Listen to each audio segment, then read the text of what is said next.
اب اس کے بعد آ گئی ہے سورہ احزاب. 8 سورتیں مکی اب ختم ہو گئی. سورۃ الفرقان، سورۃ الشعراء، سورۃ النمل، سورۃ القصص، پھر سورۃ العنکبوت، سورۃ الروم، سورۃ لقمان اور سورۃ السجدہ. اب یہ سورت ہے واحد، اور یہ نوٹ کر لیجیے اچھی طرح، اس کا جوڑا ہے سورہ نور کے جو ہم پڑھ چکے ہیں. پہلے 14 سورتوں کے بعد ایک سورت آئی مدنی، سورہ نور. اب 8 مکی صورتوں کے بعد ایک صورت آئی ہے، یہ سورہ احزاب. اور اتنی گہری مناسبت ان کے مضامین میں، معاشرتی احکام، زمانہ نزول کے اعتبار سے یہ 1 سال پہلے نازل ہوئی ہے سورہ نور سے. یہ سن 5 زمانہ نزول ہے، وہ سن 6 زمانہ نزول ہے. چنانچہ جو معاشرتی احکام آئے ہیں ان میں بھی آپ کو یہ ترتیب ملے گی کہ پردے کے ابتدائی احکام اس صورت میں آئے ہیں. اور پردے کے ابتدائی احکام سے مراد کیا ہے؟ گھر سے باہر نکلتے ہوئے عورت کو کیا کرنا ہے، مسلمان عورت کو کیا کرنا ہے، گھر سے باہر کا پردہ کیا ہے. لیکن گھر کے اندر جو پردہ ہے، سطر ہے اس کا ذکر جو ہے وہ یہ سورہ نور کے اندر تھا جو ہم پڑھ چکے ہیں. اس کے محرم کون کون ہیں، گھر میں کون آ سکتا ہے، باقی سب جو ہے نامحرم. وہ گھروں میں ہمارا جو نظام بنا تھا کہ بیٹھک باہر ہوتی تھی، جو بھی مہمان آیا ہے، کوئی آیا باہر ٹھہرے گا، اندر نہیں جائے گا. باہر کا ایک مردانہ حصہ ہے مکان کا، پھر وہ ایک ڈیوڑی ہوتی تھی، ڈیوڑی میں سے اندر پھر زنانہ ہے. خواتین آئیں گی تو اندر جائیں گی، باقی مرد جو ہے وہ باہر ٹھہریں گے، اندر نہیں جائیں گے. ہمارے یہاں کی وہ مکس جو ہے وہ معاشرت نہیں تھی، مخلوط معاشرت نہیں تھی. تو اس میں یہ ہے کہ جو نامحرم ہے وہ وہاں رہیں گے، باہر بیٹھک میں بیٹھیں گے، اور جو محرم ہے وہ اندر جا سکتا ہے. اس جو گھر کی خاتون ہے، خاتون خانہ ہے، اس کا بھائی ہے، اس کا بھتیجا ہے، اس کا بھانجا ہے، اس کے والد ہیں، اس کا چچا ہے، وہ ہے، ٹھیک ہے، وہ محرم ہے، وہ گھر کے اندر جا سکتے. یہ سارے احکام اس میں دیے گئے. سورہ نور کا اور سورہ احزاب کا ایک فرق یہ ہے کہ سورہ احزاب میں اگرچہ جنگ کے معاملے میں کچھ تذکرہ تو ہے، لیکن کسی جنگ کا وہاں پر ذکر موجود نہیں ہے. خلافت قائم کرنے کا معاملہ ہے، وہ آیا ہے کہ خلافت اب قائم ہوگی، لیکن خلافت کے قیام کے لیے جو اصل ٹرننگ پوائنٹ تھا وہ جنگ احزاب تھی، غزوہ احزاب. اس کا ذکر جو ہے وہ سورہ احزاب میں ہے. تو اس طریقے سے یہ دونوں صورتیں باہم بہت ہی ایک دوسرے سے مشابہ ہیں. اور جیسا کہ میں نے عرض کیا تھا، آیت نمبر 35 وہاں کی عظیم ترین آیت ہے. اللہ نور السماوات والارض مثل نورہ کمشکاۃ فیہا مصباح المصباح فی زجاجہ. یہ جو آیت ہے پوری، وہ عظیم ترین آیت ہے ایمان کی حقیقت پر. اور ٹھیک 35ویں آیت اس صورت کے اندر ہے کہ جب وہ ایمان حقیقی دل میں پیدا ہو جاتا ہے تو انسان کی شخصیت میں کیا اوصاف پیدا ہوتے ہیں. وہ 10 اوصاف مردوں اور عورتوں کے ذمن میں دوہرا کر آئے ہیں. وہ اس سورہ مبارکہ میں نمبر 35 آیت وہی ہے. اس میں ایک خاص بات نوٹ کیجئے کہ اگرچہ اس کے جو 2 رکوع ہیں، دوسرا اور تیسرا، وہ ایک ہے اپنے مضمون میں، اور اس کے اندر غزوہ احزاب کا تذکرہ ہے. پہلا رکوع جو ہے وہ پھر چوتھے کے ساتھ جا کر ملے گا، جیسے کہ ہم نے دیکھا تھا سورہ توبہ کے اندر بھی کہ پہلا رکوع پھر چوتھے کے ساتھ جا کر ملتا تھا. اس کے مضامین جو ہے اس کے ساتھ ملتے تھے. درمیان میں جو ہے 2 رکوع آ گئے تھے کہ جو 1 سال پہلے نازل ہوئے، جو کہ یعنی فتح مکہ سے پہلے نازل ہوئے. لیکن اس کے بعد وہ جو نازل ہوئے ہیں سن 9 کے اندر، اس کے اندر جو ہے وہ پہلا رکوع کی 6 آیات، اور اس کے بعد پھر چوتھا اور 5واں رکوع ہے. بالکل وہی آپ کو ترتیب یہاں ملے گی. اس لیے کہ قرآن کا اسلوب یہ ہے کہ خاص جو موضوع ہوتا ہے کسی صورت کا، اس سے متعلق آیات کو پہلے نکال کر رکھ دیتے ہیں. جیسے سورہ انفال میں بھی ہم نے دیکھا، یسألونک عن الانفال قل الانفال للہ والرسول. اگرچہ وہاں پھر بات کو چھوڑ دیا گیا، پھر جا کر وہ صورت کے وسط میں مضمون آ رہا ہے. اس میں ایک خاص جو مضمون آیا ہے وہ یہ ہے کہ حضور صلی اللہ علیہ وسلم نے جو شادی کی حضرت زینب سے رضی اللہ تعالی عنہ، حالانکہ حضرت زینب جو ہے اس سے پہلے حضور ہی کی فرمائش پر ان کی شادی کی گئی تھی حضرت زید ابن حارثہ سے. زید ابن حارثہ رضی اللہ تعالی عنہ حضور کے غلام تھے، اور حضور نے انہیں آزاد کر کے اپنا بیٹا بنا لیا تھا. تو محبت بہت تھی حضور کو حضرت زید ابن حارثہ سے. لیکن یہ ہے کہ ایک تو منہ بولا بیٹے کی کا قرآن میں نفی آ گئی کہ منہ بولے بیٹے کی کوئی حیثیت نہیں ہے. اسلام میں اس کی کوئی قانونی اور شریعت کے اندر اس کا کوئی مقام نہیں. بیٹا تو وہی ہے کہ جو آپ کے صلب سے ہے. دوسرے یہ کہ اب منہ بولے بیٹے کی بیوی جب حضرت زید نے طلاق دی تو آیا منہ بولے بیٹے کی بیوی سے کوئی شخص جو ہے وہ نکاح کر سکتا ہے؟ کیا وہ محرمات عبدیہ میں سے ہے؟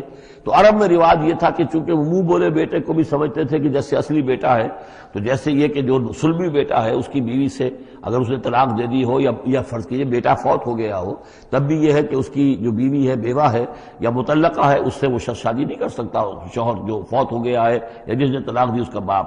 تو یہاں پر اس پہ بڑا طوفان اٹھا، بلکہ یہ کہ حضور کو خود اندیشہ تھا. حضور نے ایک طرح سے کہہ کے بہت کہہ سن کر حضرت زینب کو آمادہ کیا تھا کہ وہ شادی کر لیں. زینب جو ہے رضی اللہ تعالیٰ عنہ اونچے گھرانے کی بنو ہاشم کی خاندان سے تعلق رکھنے والی، اور حضرت جو زید ابن حارثہ تھے ان پر غلامی کا داغ لگ چکا تھا.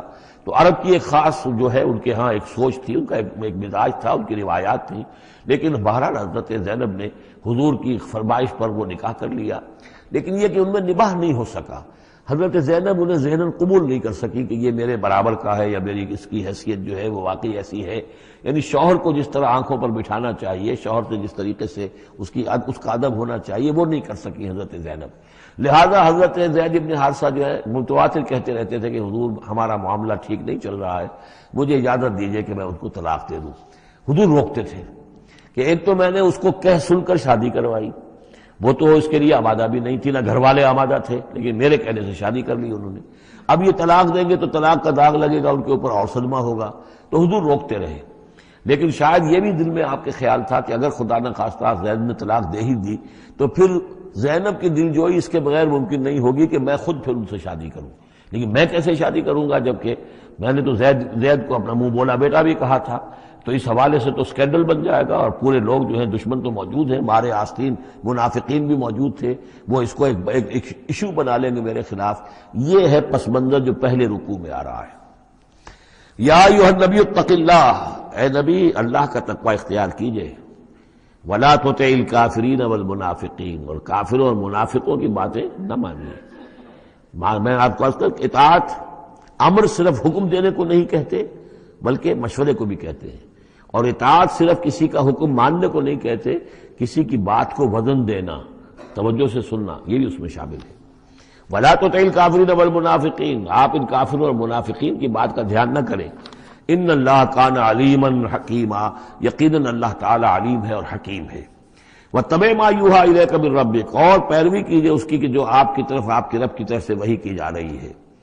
ان اللہ کان بما تعملون خبیرا، اور جو کچھ تم کرتے ہو اللہ اس سے واقف ہے. وتوکل علی اللہ، اور اللہ پر توکل کیجئے. وکفی باللہ وکیلا، اور اللہ ہے کافی ہے آپ کے توکل کے لیے، آپ کے لیے سہارا.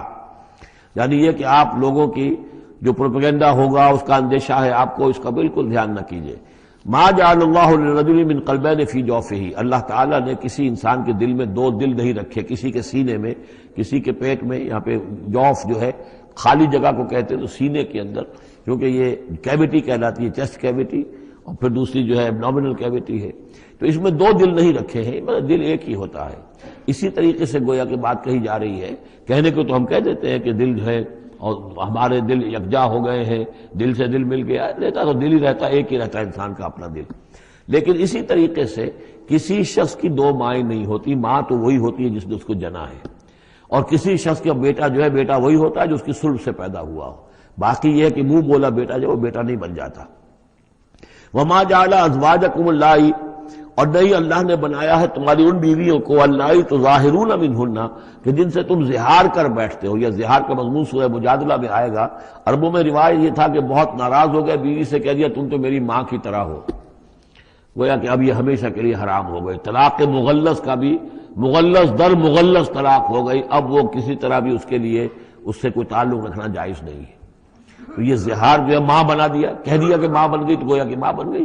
لیکن اللہ تعالیٰ کے ہاں وہ ماں نہیں بنتی. ماں تو وہی ہے جیسے کہ فرمایا وما جعل ازواجکم اللہ تظاہرون منہ امہاتہم، جن سے تم زہار کر بیٹھتے ہو، جنہیں تم یہ کہتے ہو کہ تم میری ماں کے مانند یا ماں کی پیٹھ کے مانند ہو میرے لیے، تو وہ اللہ تمہاری مائیں نہیں بن جاتی. وما جعل ادعیاکم ابناءکم، نہ تمہارے منہ بولو بیٹوں کو اللہ تعالیٰ نے بیٹا بنایا ہے. ذالکم قولکم بافواہکم، یہ تو تمہاری منہ کی باتیں ہیں، منہ سے تم نے وہ جملہ کہہ دیا تم تو میری ماں کی مانند ہو یا ماں کی پیٹھ کے مانند ہو.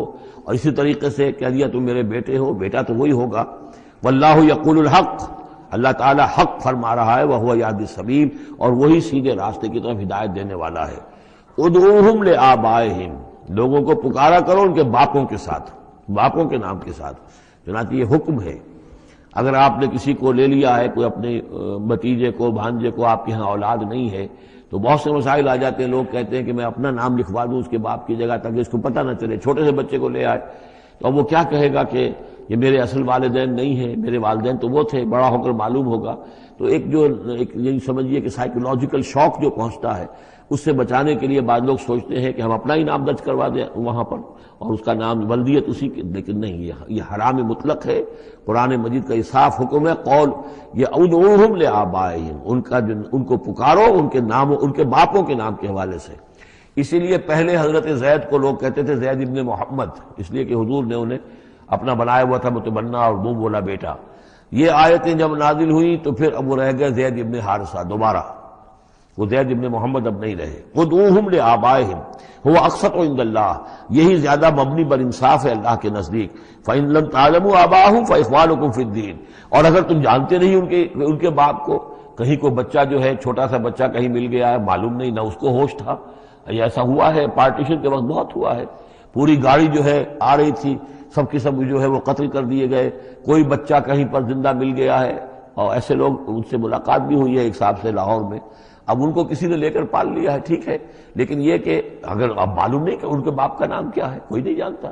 نہیں ہے، اگر تم اس کے باپ کا نام نہیں جانتے، فَإِن لَمْ تَعْلَمُوا آبَاءَهُمْ فَإِخْوَانُكُمْ فِي الدِّينِ وَمَوَالِيكُمْ، وہ تمہارے دینی بھائی شمار ہوں گے اور وہ تمہارے رفیق ہیں، تمہارے موالی ہیں. وَلَيْسَ عَلَيْكُمْ جُنَاحٌ فِيمَا أَخْطَأْتُمْ بِهِ، لیکن جو کوئی تم سے اب تک کوئی غلطی ہو گئی ہے یا غلطی ہو جائے تو اللہ تعالیٰ تمہیں پکڑے گا نہیں. وَلَكِن مَا تَعَمَّدَتْ قُلُوبُكُمْ، لیکن جو بھی کچھ تم اپنے دلوں سے پورے ارادے کے ساتھ کرو گے تو اس پر یقیناً اللہ تعالیٰ جو ہے حساب لے گا. وَكَانَ اللَّهُ غَفُورًا رَحِيمًا، اور یقیناً اللہ غفور الرحیم ہے، بخشنے والا اور مہربان. النبی اولیٰ بالمؤمنین من انفسہم، یقیناً نبی جو ہے اہل ایمان کے لیے ان کی اپنی جانوں سے زیادہ محبوب ہونا چاہیے، زیادہ جو ہے حقدار ہے کہ وہ اپنی جانوں سے زیادہ حضور کی جان کی فکر کریں، حضور کی جان سے محبت رکھیں. وَأَزْوَاجُهُ أُمَّهَاتُهُمْ، اس میں یہ ہے کہ یہاں پر یوں سمجھیے کہ گویا کہ محذوف یہ ہے کہ وَهُوَ أَبٌ لَهُمْ، یعنی حضور جو ہے، رسول جو ہے وہ ان کے لیے بمنزلہ باپ ہے. اس کے لیے ایک حدیث بھی موجود ہے کہ میرا مقام تم سب کے والد کی حیثیت سے، جیسے کہ فرمایا گیا ازواجہ امہاتہم، ابھی آ رہا ہے کہ اس کی جو بیویاں ہیں نبی کی وہ تمام مسلمانوں کی مائیں ہیں. اسی لیے ہم ام المومنین حضرت عائشہ، ام المومنین حضرت خدیجہ الکبریٰ، ام المومنین حضرت صفیہ، تو یہ تمام جو ہیں صفیہ ہیں، تو یہ سب کی سب جو ہے ام المومنین ہیں. تو النبی اولیٰ بالمؤمنین من انفسہم وہو اب لہم، ان کے لیے باپ کے درجے میں ہے. بلکہ یہ کہ یہ بعض جو ابتدائی قاری تھے وہ تو اس کے ساتھ پڑھتے بھی تھے اس کو. وازواجہ امہاتہم، اور اس کی بیویاں جو ہیں وہ ان کی ماؤں کا درجہ رکھتی ہیں. واولی الارحام بعضهم اولیٰ ببعض فی کتاب اللہ، باقی یہ ہے کہ جو رحمی رشتے ہیں، جو سگے بہن بھائی ہیں، رحمی جن کے رشتے ہیں، وہ اللہ کی کتاب میں، شریعت میں وہ ایک دوسرے سے قریب تر ہیں. یہ الفاظ آ چکے ہیں سورہ انفال کی بھی آخری آیت کہ یہ اپنے بھائیوں کے ساتھ جو بھی بھلا سلوک کرو. انصاری اور مہاجر بھائی بن گئے تھے، انہوں نے اپنی زندگی میں اپنے گھر تقسیم کر دیے یا اپنی دکانیں تقسیم کر دی، وہ ٹھیک ہے.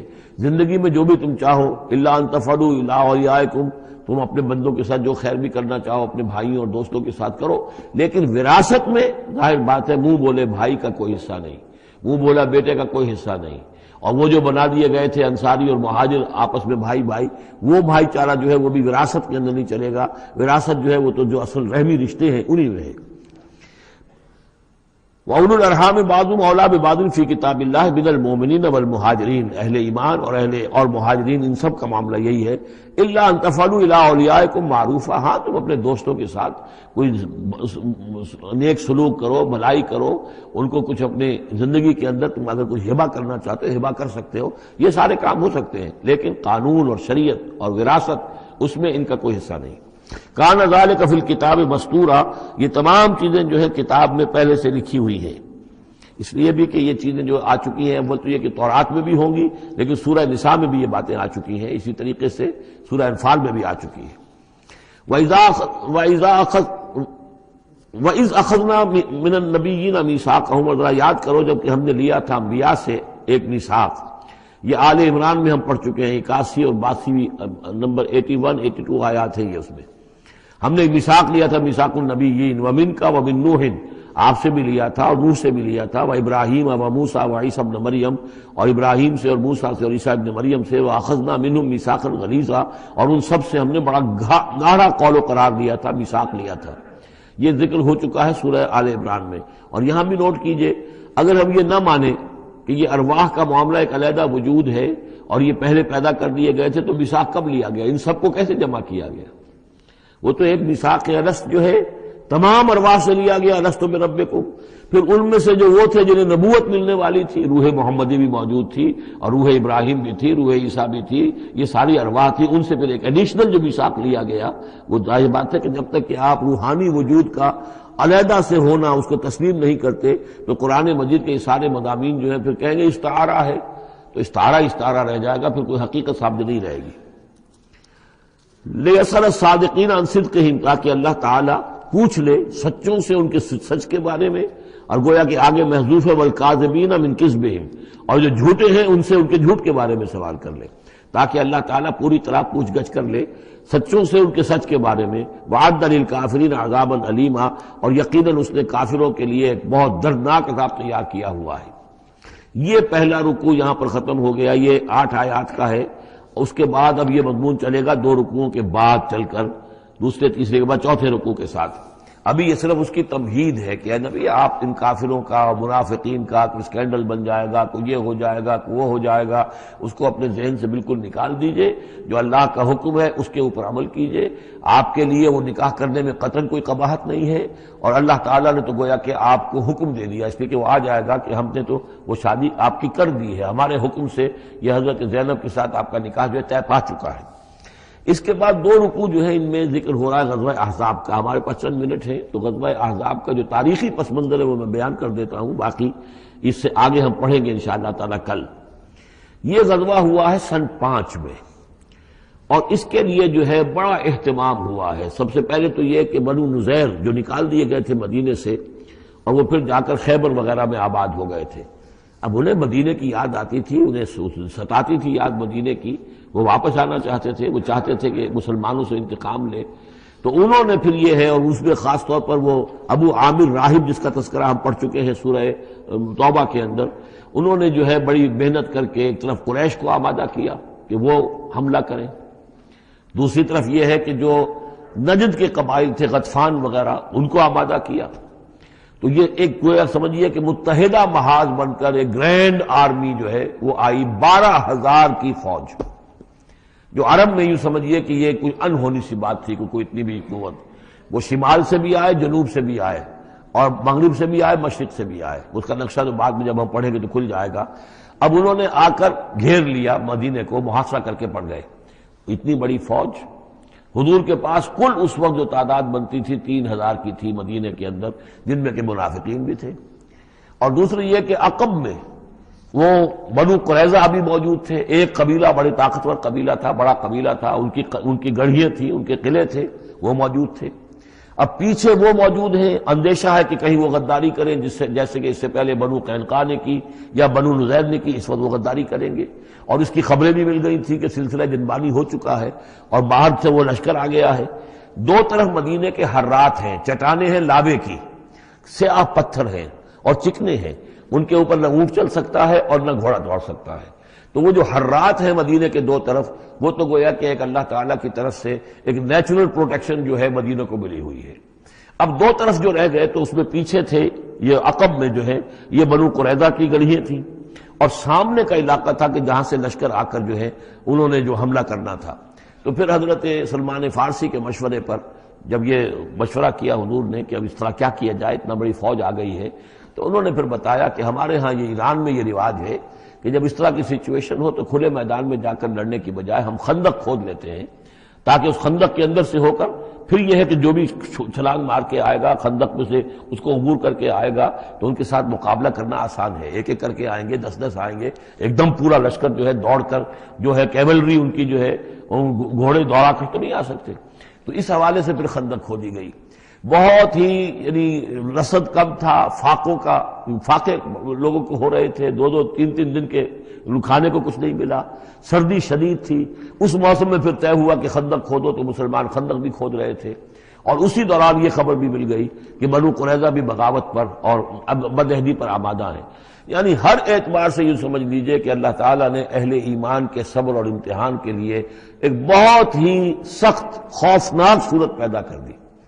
اگرچہ اس کے بعد ہوا کیا، اس میں یہ ہے کہ ایک حضرت نعیم تھے ابو مسعود الاشجعی، نعیم بن ابن مسعود اشجعی، انہوں نے ایک بڑی تدبیر کی، حضور سے آ کر اجازت بھی دی، اشجعی قبیلے کے تھے، وہ باہر کے تھے، مدینے کے نہیں تھے، کہ حضور اگر آپ مجھے اجازت دیں تو میں ان کے مابین کچھ آپس میں بد اعتمادی پیدا کر دوں۔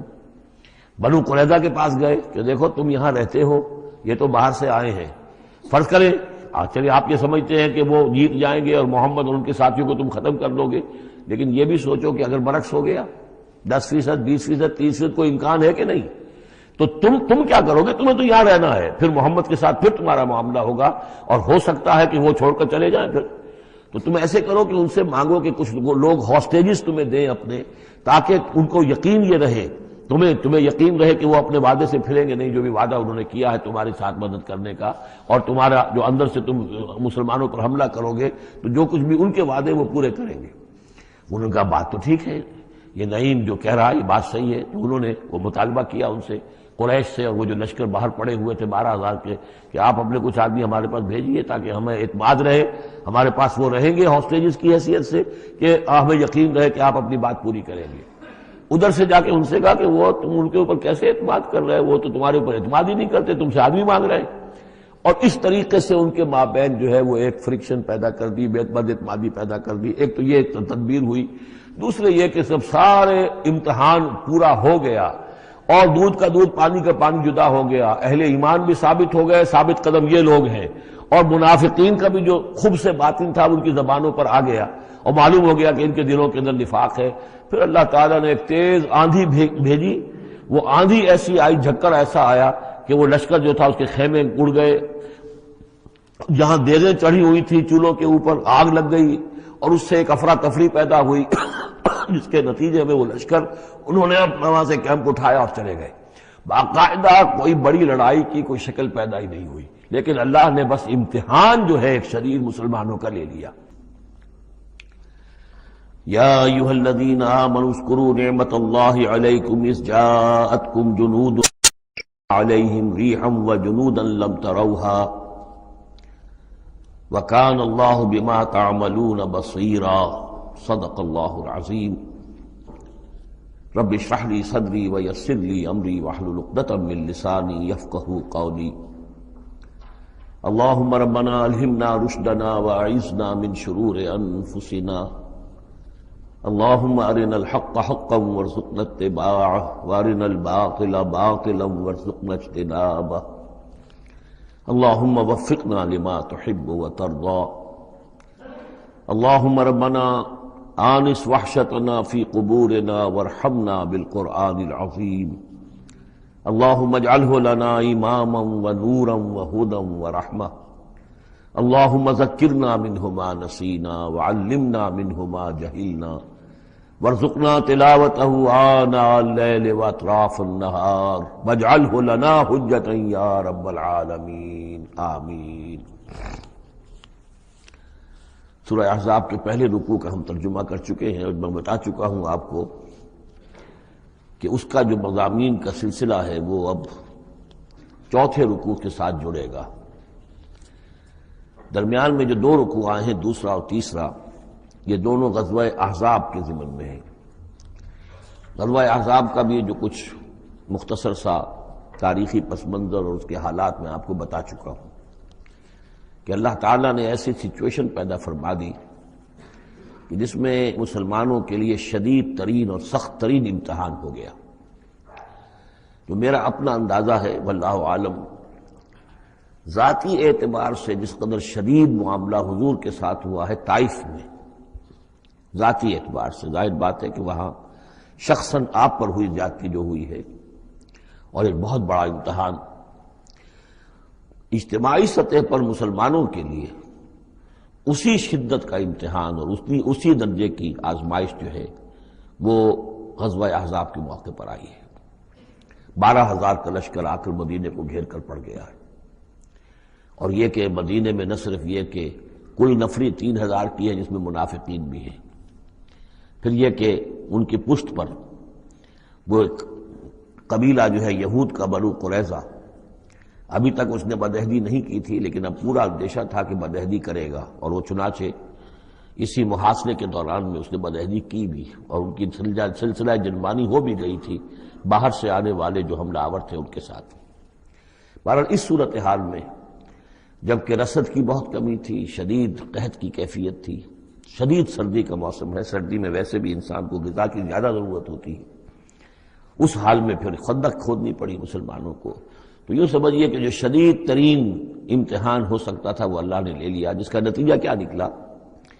جو منافق اپنے دلوں میں نفاق کو چھپائے ہوئے تھے وہ نفاق ظاہر ہو گیا، ان کی زبانوں پر آ گیا، اور یہی اصل میں آزمائش کا اصل مقصود ہے، لیمیز الخبیث من الطیب، کہ اللہ تعالیٰ خبیث کو اور طیب کو علیحدہ علیحدہ کر دے، ممیز کر دے۔ جیسا کہ سورہ عنکبوت کے ہم نے پہلے رکوع میں 2 مرتبہ وَلَيَعْلَمَنَّ اللَّهُ الَّذِينَ صَدَقُوا وَلَيَعْلَمَنَّ الْكَاذِبِينَ وَلَيَعْلَمَنَّ اللَّهُ الَّذِينَ آمَنُوا وَلَيَعْلَمَنَّ الْمُنَافِقِينَ۔ اللہ تعالیٰ واضح کر دے گا، کھول کر رکھ دے گا کہ کون ہے سچے اور کون ہے جھوٹے، یعنی کون ہے حقیقتاً مومن اور کون ہے منافق۔ تو اس کا یہ فنومینن ہے، یہ گویا کہ جیسے کہ اس وقت سن 5 نبوی میں شدید ترین حالات ہو گئے تھے غلاموں کے لیے، نوجوانوں کے لیے۔ ظاہر بات ہے کہ حضور پر تو اس طرح کی دست درازی نہیں کر سکتے تھے مکے کے لوگ، لیکن غلام تھے یا نوجوان تھے، ان کے اوپر جو ہے جس شدید قسم کی آزمائش آ گئی تھی، اسی طرح کی گویا کہ آزمائش سن 5 نبوی میں یہ غزوہ احزاب کی شکل میں مدنی دور میں آ گئی ہے۔ یہ 5 ہجری ہے، وہ 5 نبوی ہے۔ یا ایھا الذین آمنوا اذکروا نعمت اللہ علیکم، اہل ایمان یاد کرو اللہ کے اس انعام کو جو تم پر ہوا۔ اذ جاءتکم جنود، جب تمہارے پاس تم پر حملہ آور ہوئے بہت سے لشکر، بنو غطفان آئے، بنو فزارہ آئے مشرق کی طرف سے، اور جنوب اور مغرب کی طرف سے جو ہے چلے آ رہے ہیں قریش، اور ان کو جو ہے پوری سپورٹ حاصل ہے شمال سے یہود کی، ان میں وہ کہ بنو نذیر بھی ہیں کہ جو مدینہ ہی سے نکالے گئے تھے، اور اس کے علاوہ یہ کہ خیبر کے یہودی بھی ہیں۔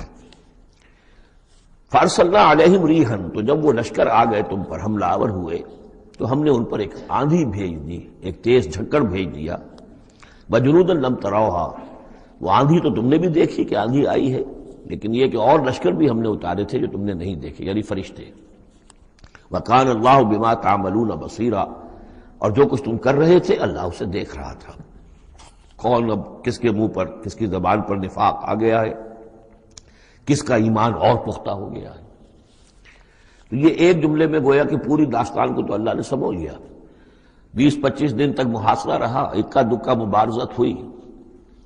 عمرو بن عبد ود آیا، وہ ان کا بہت ہی پورے عرب کا معنی ہوا جو ہے، وہ شہ سوار بھی تھا اور بہت بڑا وہ لڑاکا آدمی، 90 برس کی عمر، لیکن یہ کہ اس کے مقابلے میں آنے کی کوئی جرت نہیں کرتا تھا۔ جب وہ آیا ہے اور اس نے اپنے گھوڑے کو وہ ایڑ لگائی ہے کہ چھلانگ مار کر پوری جو تھی وہ خندق اس کو پار کر کے آ گیا، اور اکیلا ادھر آ کے کھڑا ہو گیا کہ آؤ کوئی ہے تمہارا مقابلہ وہ جو مجھ سے کر سکے۔ بہرحال سب لوگ ششدر حیران کہ اب اس کے مقابلے میں کون جائے۔ بالآخر حضرت علی نکلے رضی اللہ تعالی عنہ۔ تو حضرت علی نے اس سے کہا، بلکہ اس نے کہا میرے مقابلے میں جو کوئی بھی آتا ہے، میری عادت ہے یہ کہ میں اسے پہلے 3 مواقع دیتا ہوں کہ وہ کوئی درخواست مجھ سے کرے جو منظور کر لوں۔ حضرت علی نے کہا میری پہلی درخواست یہ ہے کہ تم ایمان لے آؤ۔ نہیں یہ نہیں ہو سکتا۔ اچھا دوسری درخواست میری یہ ہے کہ تم جنگ سے واپس چلے جاؤ۔ انہوں نے کہا یہ بھی نہیں ہو سکتا۔ تیسری بولو۔ تو حضرت علی نے فرمایا اچھا آؤ اب پھر مقابلے میں آؤ، یہ تیسری درخواست یہ ہے کہ آؤ مجھ سے مقابلہ کرو۔ تو وہ ہنسا، قہقہ لگایا کہ میرا اندازہ نہیں تھا کہ پورے عرب میں کوئی شخص مجھے یہ بھی کہہ سکتا ہے کہ مجھ سے آؤ مقابلہ کرو۔ بہرحال حضرت علی نے اسے واصل جہنم کیا رضی اللہ تعالی عنہ وارضاہ۔ تو اس قسم کی اکی دکی مبارزتیں ہوئیں، کوئی باقاعدہ جس کو کہتے ہیں کوئی مٹ بھیڑ لشکروں کی وہ نہیں ہو سکی، لیکن یہ کہ 25 دن کا محاصرہ طول کھینچ گیا تھا۔ ادھر وہ حضرت نعیم ابن مسعود اشجعی نے جو بھی کچھ سلسلہ جلبانی کیا، کوئی سری جھوٹ تو نہیں بولا، لیکن یہ کہ ایک توریے کے انداز میں ایسی شکل پیدا کر دی کہ جس سے بنی قریظہ کے اور ان کے درمیان بھی کم سے کم بد اعتمادی ضرور پیدا ہو گئی فوری طور پر۔ پھر وہ آندھی آئی شدید، اور اللہ نے جو فرشتے بھیجے انہوں نے کیا کیا یہ ہمیں نہیں معلوم، کیا شکل اختیار کی، کہ بہرحال وہ سب کے سب اپنے پڑاؤ اٹھا کر اور چلے گئے۔ لیکن جو اس دوران صورت رہی ہے اس کا نقشہ کھینچا جا رہا ہے، اس جاؤکم من فوقکم ومن اسفل منکم، جبکہ وہ آئے لشکر تمہارے اوپر سے بھی تمہارے نیچے سے بھی۔ یہ جو جغرافیائی جو سلسلہ ہے عرب کا، میں نے کئی دفعہ آپ کو بتایا ہے کہ شمالاً جنوباً یہ جو حجاز کا پہاڑی سلسلہ چلتا ہے شمالاً جنوباً، اسی میں مکہ ہے، طائف ہے، مدینہ ہے، اسی کے آخر میں اوپر جا کر تبوک ہے۔ تو اس پہاڑی سلسلے اور ساحل کے درمیان ایک میدان ہے، یہ تہامہ کہلاتا ہے۔ تہامہ نیچے ہے، بہرحال میدان ہے وہ تو، اور پہاڑی سلسلہ آیا۔ پھر یہ کہیں 30 میل، کہیں 40، کہیں 50 میل چوڑا جو یہ پہاڑی سلسلہ، اس کے بعد جو آتا ہے وہ سطح مرتفع ہے، وہ اونچی سطح ہے، لیکن مرتفع، اس میں پہاڑی سلسلہ نہیں ہے، سطح ہے۔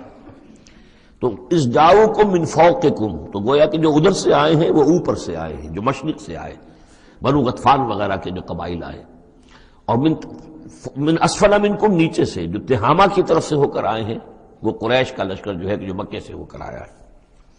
وَإِذْ زَاغَتِ الْأَبْصَارُ، اور جبکہ نگاہیں کج ہو گئی تھیں، جسے ہم کہتے ہیں کہ نگاہیں پتھرا گئیں خوف کے مارے۔ وَبَلَغَتِ الْقُلُوبُ الْحَنَاجِرَ، اور جب دل جو ہے وہ حلق میں آ گئے تھے، ہنسلیوں میں آ کر پھنس گئے تھے۔ جب آدمی کے اوپر دہشت ہو تو اس طریقے سے معلوم ہوتا ہے، جسے ہم کہتے ہیں دل بلیوں اچھلنے لگا، تو معلوم ہوتا ہے جب دل کی دھڑکن تیز ہوتی ہے کہ شاید وہ نکل جائے گا یہاں سے۔ وَتَظُنُّونَ بِاللَّهِ الظُّنُونَ، اور تم پھر اللہ کے بارے میں بڑے طرح طرح کے گمان کر رہے تھے، اب دل میں تمہارے خیال آ رہے تھے۔ هُنَالِكَ ابْتُلِيَ الْمُؤْمِنُونَ، اس وقت اہل ایمان کا خوب امتحان لے لیا گیا، ابتلا خوب ہم نے کر لی، جانچ لیا، پرکھ لیا۔ وَزُلْزِلُوا زِلْزَالًا شَدِيدًا، اور وہ ہلا مارے گئے، جھنجھوڑ دیے گئے۔ وَإِذْ يَقُولُ الْمُنَافِقُونَ، اب نتیجہ کیا نکلا؟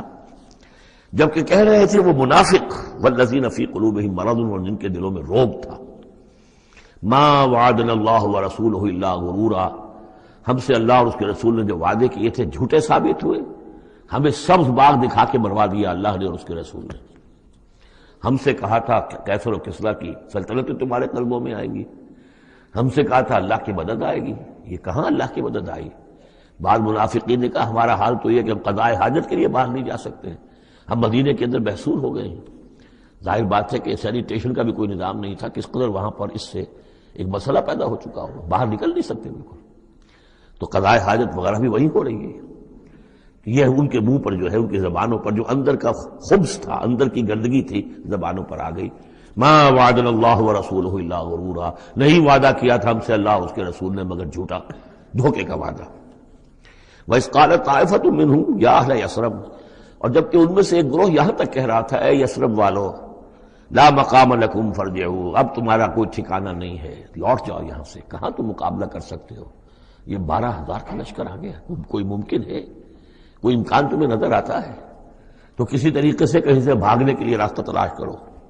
وَيَسْتَأْذِنُ فَرِيقٌ مِّنْهُمْ النَّبِيَّ، اور ان میں سے ایک گروہ جو ہے آ کر نبی سے اجازت طلب کر رہا تھا، یقولون ان بیوتنا عورا، اور وہ کہہ رہا تھا کہ ہمارے تو گھر کھلے پڑے ہوئے ہیں، یعنی گھروں کو اندیشہ ہے، گھروں کے اوپر پیچھے سے بنو قریظہ کے لوگ حملہ آور ہو جائیں، ہماری عورتیں وغیرہ جو ہم نے چند حویلیوں کے اندر جن کو جمع کیا ہے، آپ نے یہی کیا تھا حضور نے صلی اللہ علیہ وسلم، خواتین کو، بچوں کو ایک ایسی جگہ پر کہ جہاں وہ وسطی علاقہ تھا مدینے کا، اور وہاں بڑی کوئی حویلی تھی، اس میں جمع کر دیا تھا۔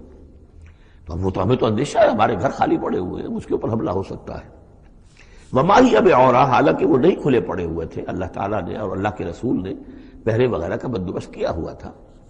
ان یریدون الا فرارا، حقیقت میں وہ فرار چاہتے تھے، بھاگنا چاہتے تھے، یہ تو بہانہ تھا جو بنا رہے تھے، اصل میں جنگ سے پیٹھ دکھا کر بھاگنا مقصود تھا۔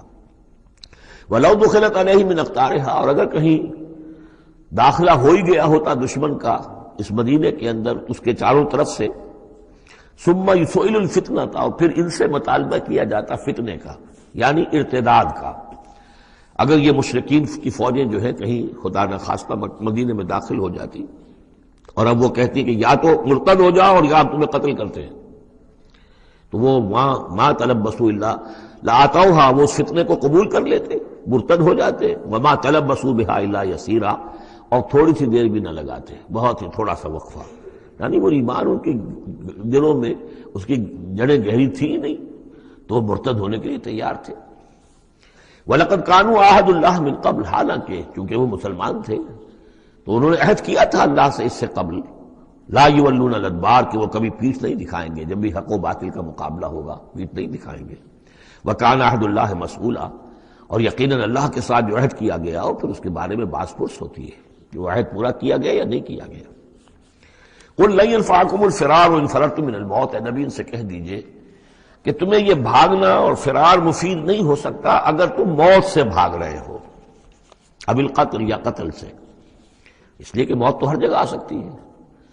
وَإِذًا لَا تُمَتَّعُونَ إِلَّا قَلِيلًا، اور آج موت نہ آئی، فرض کیجئے اس موقع پر نہ آئی، تب بھی آخر دنیا میں کوئی سامان رسنے بسنے کا جو ہے رہنے کا وہ آخر لامحدود تو نہیں ہے۔ لا طلب ثم لا تمتعون الا قلیلا، نہیں تمہیں ساز و سامان ملے گا دنیا کی زندگی کا مگر تھوڑا سا، کچھ دن اور جی لو گے۔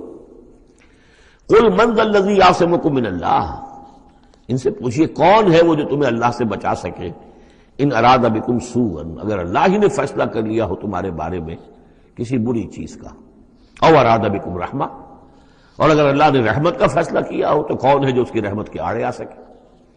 ولا یجدون لهم من دون اللہ ولیا ولا نصیرا، اور یہ نہیں پائیں گے اللہ کے مقابلے میں نہ کوئی ولی حمایتی اور نہ مددگار۔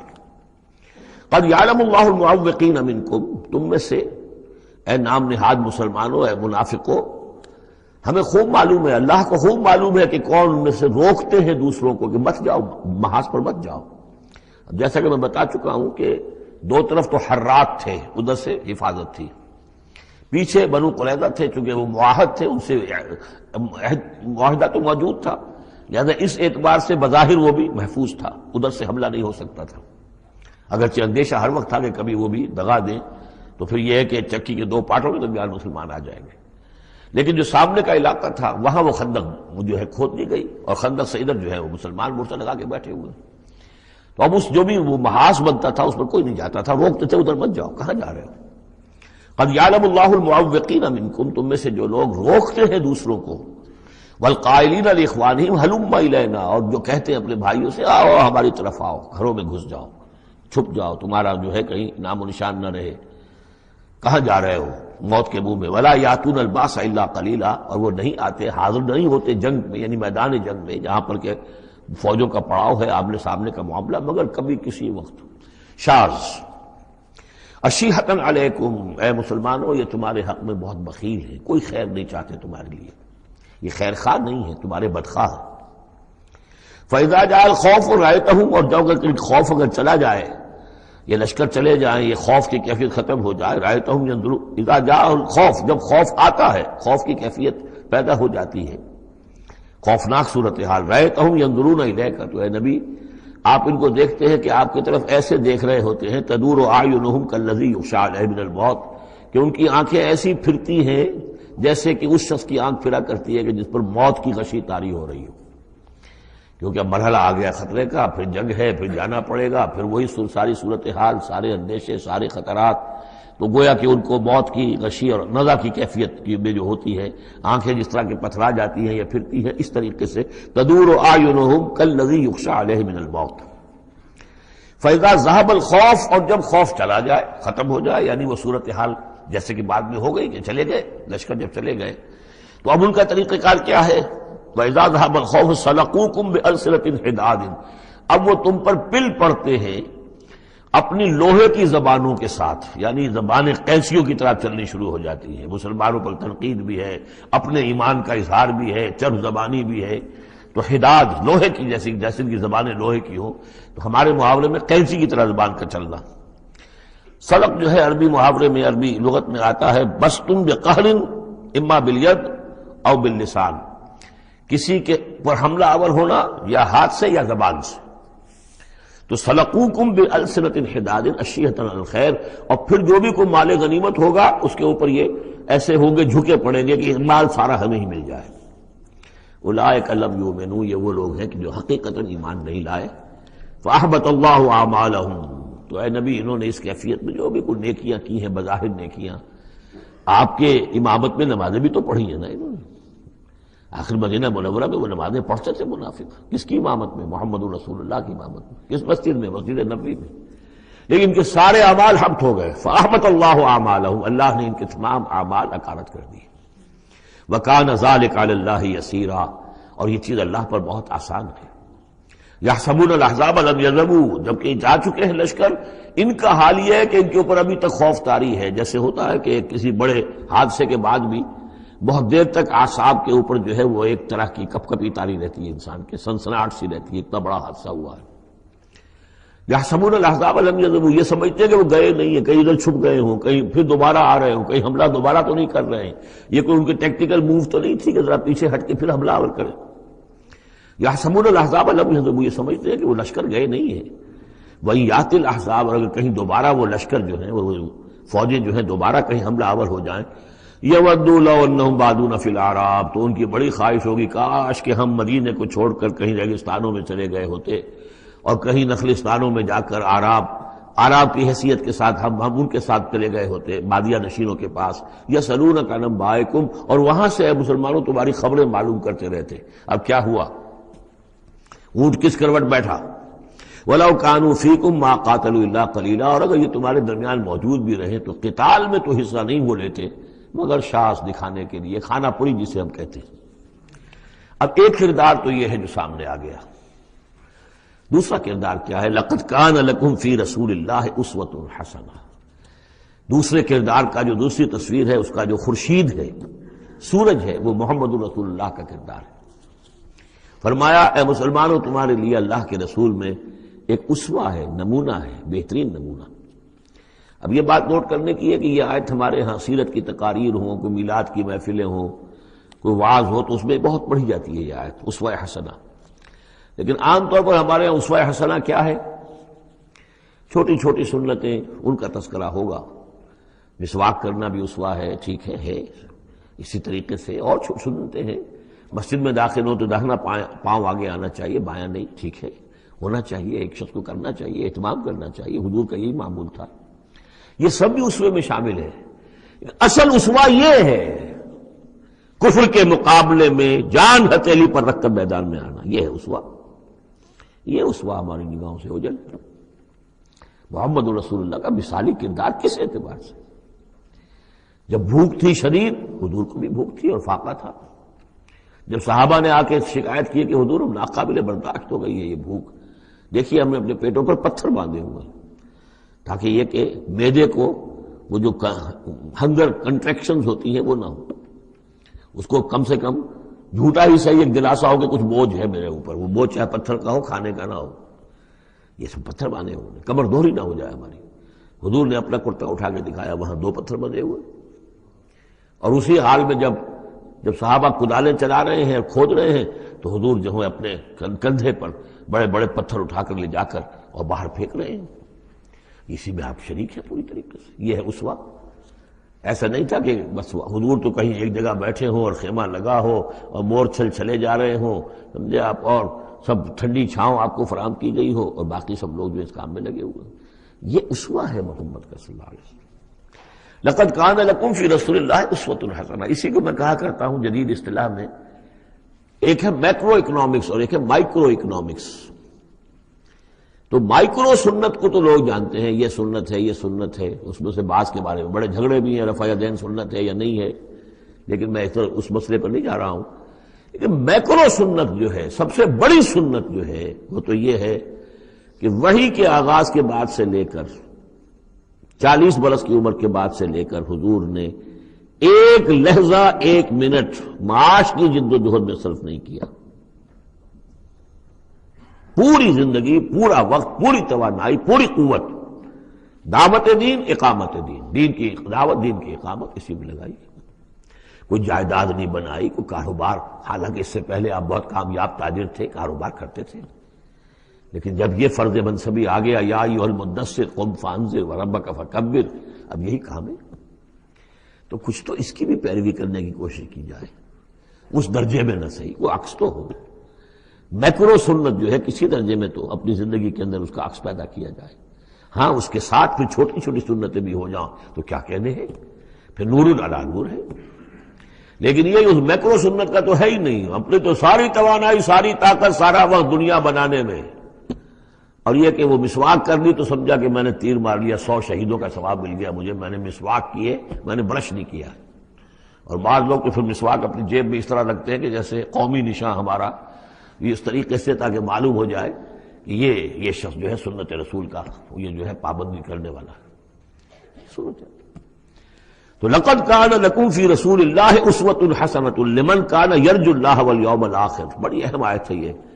اسوہ تو حضور کا اپنی جگہ پر مکمل ہے، کامل ہے، لیکن یہ کس کے لیے اسوہ ہے؟ جو یہ 2 شرطیں پوری کرے، 3 شرطیں، جو اللہ سے ملاقات کا امیدوار ہے، اللہ سے محبت کرتا ہے اور یوم آخر پر یقین رکھتا ہے، اور ذکر اللہ کثیرا، اور ذکر کرتا ہے اللہ کا کثرت کے ساتھ۔ یہ بالکل وہی بات ہے کہ قرآن مجید تو ہدایت ہے پوری نوع انسانی کے لیے، ہدی للناس، لیکن قرآن سے استفادے کی شرط ہے تقوی، ہدی للمتقین۔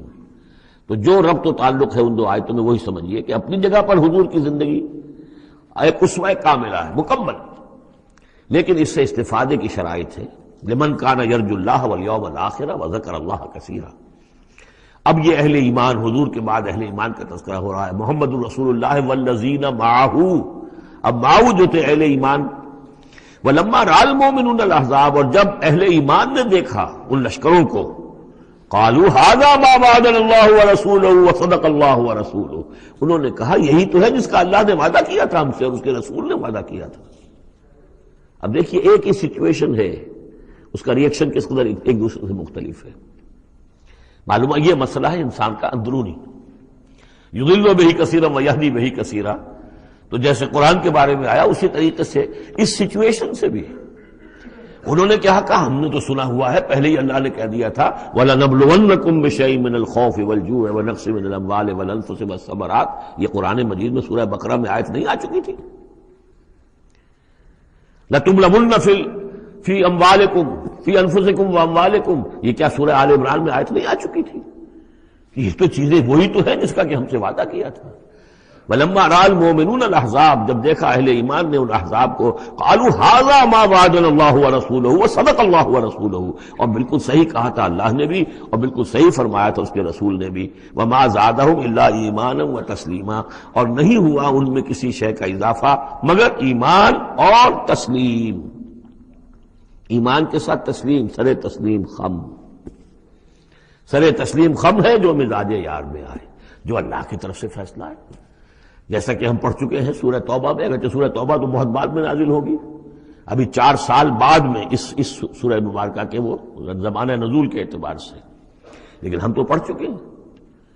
ہر طرح موسم بنا اللہ احد الحسنیین، ہمارے لیے تم کیا کس چیز کا انتظار کر سکتے ہو سوائے 2 نہایت اعلیٰ ترین صورتوں کے، ہم سب کے سب شہید ہو جائیں تب بھی ہماری کامیابی ہے، اور ہم کامیاب ہو کر آ جائیں تو تب تو تم بھی مانو گے کامیابی ہے، اس لیے ہمیں تو کوئی اندیشہ ہی نہیں۔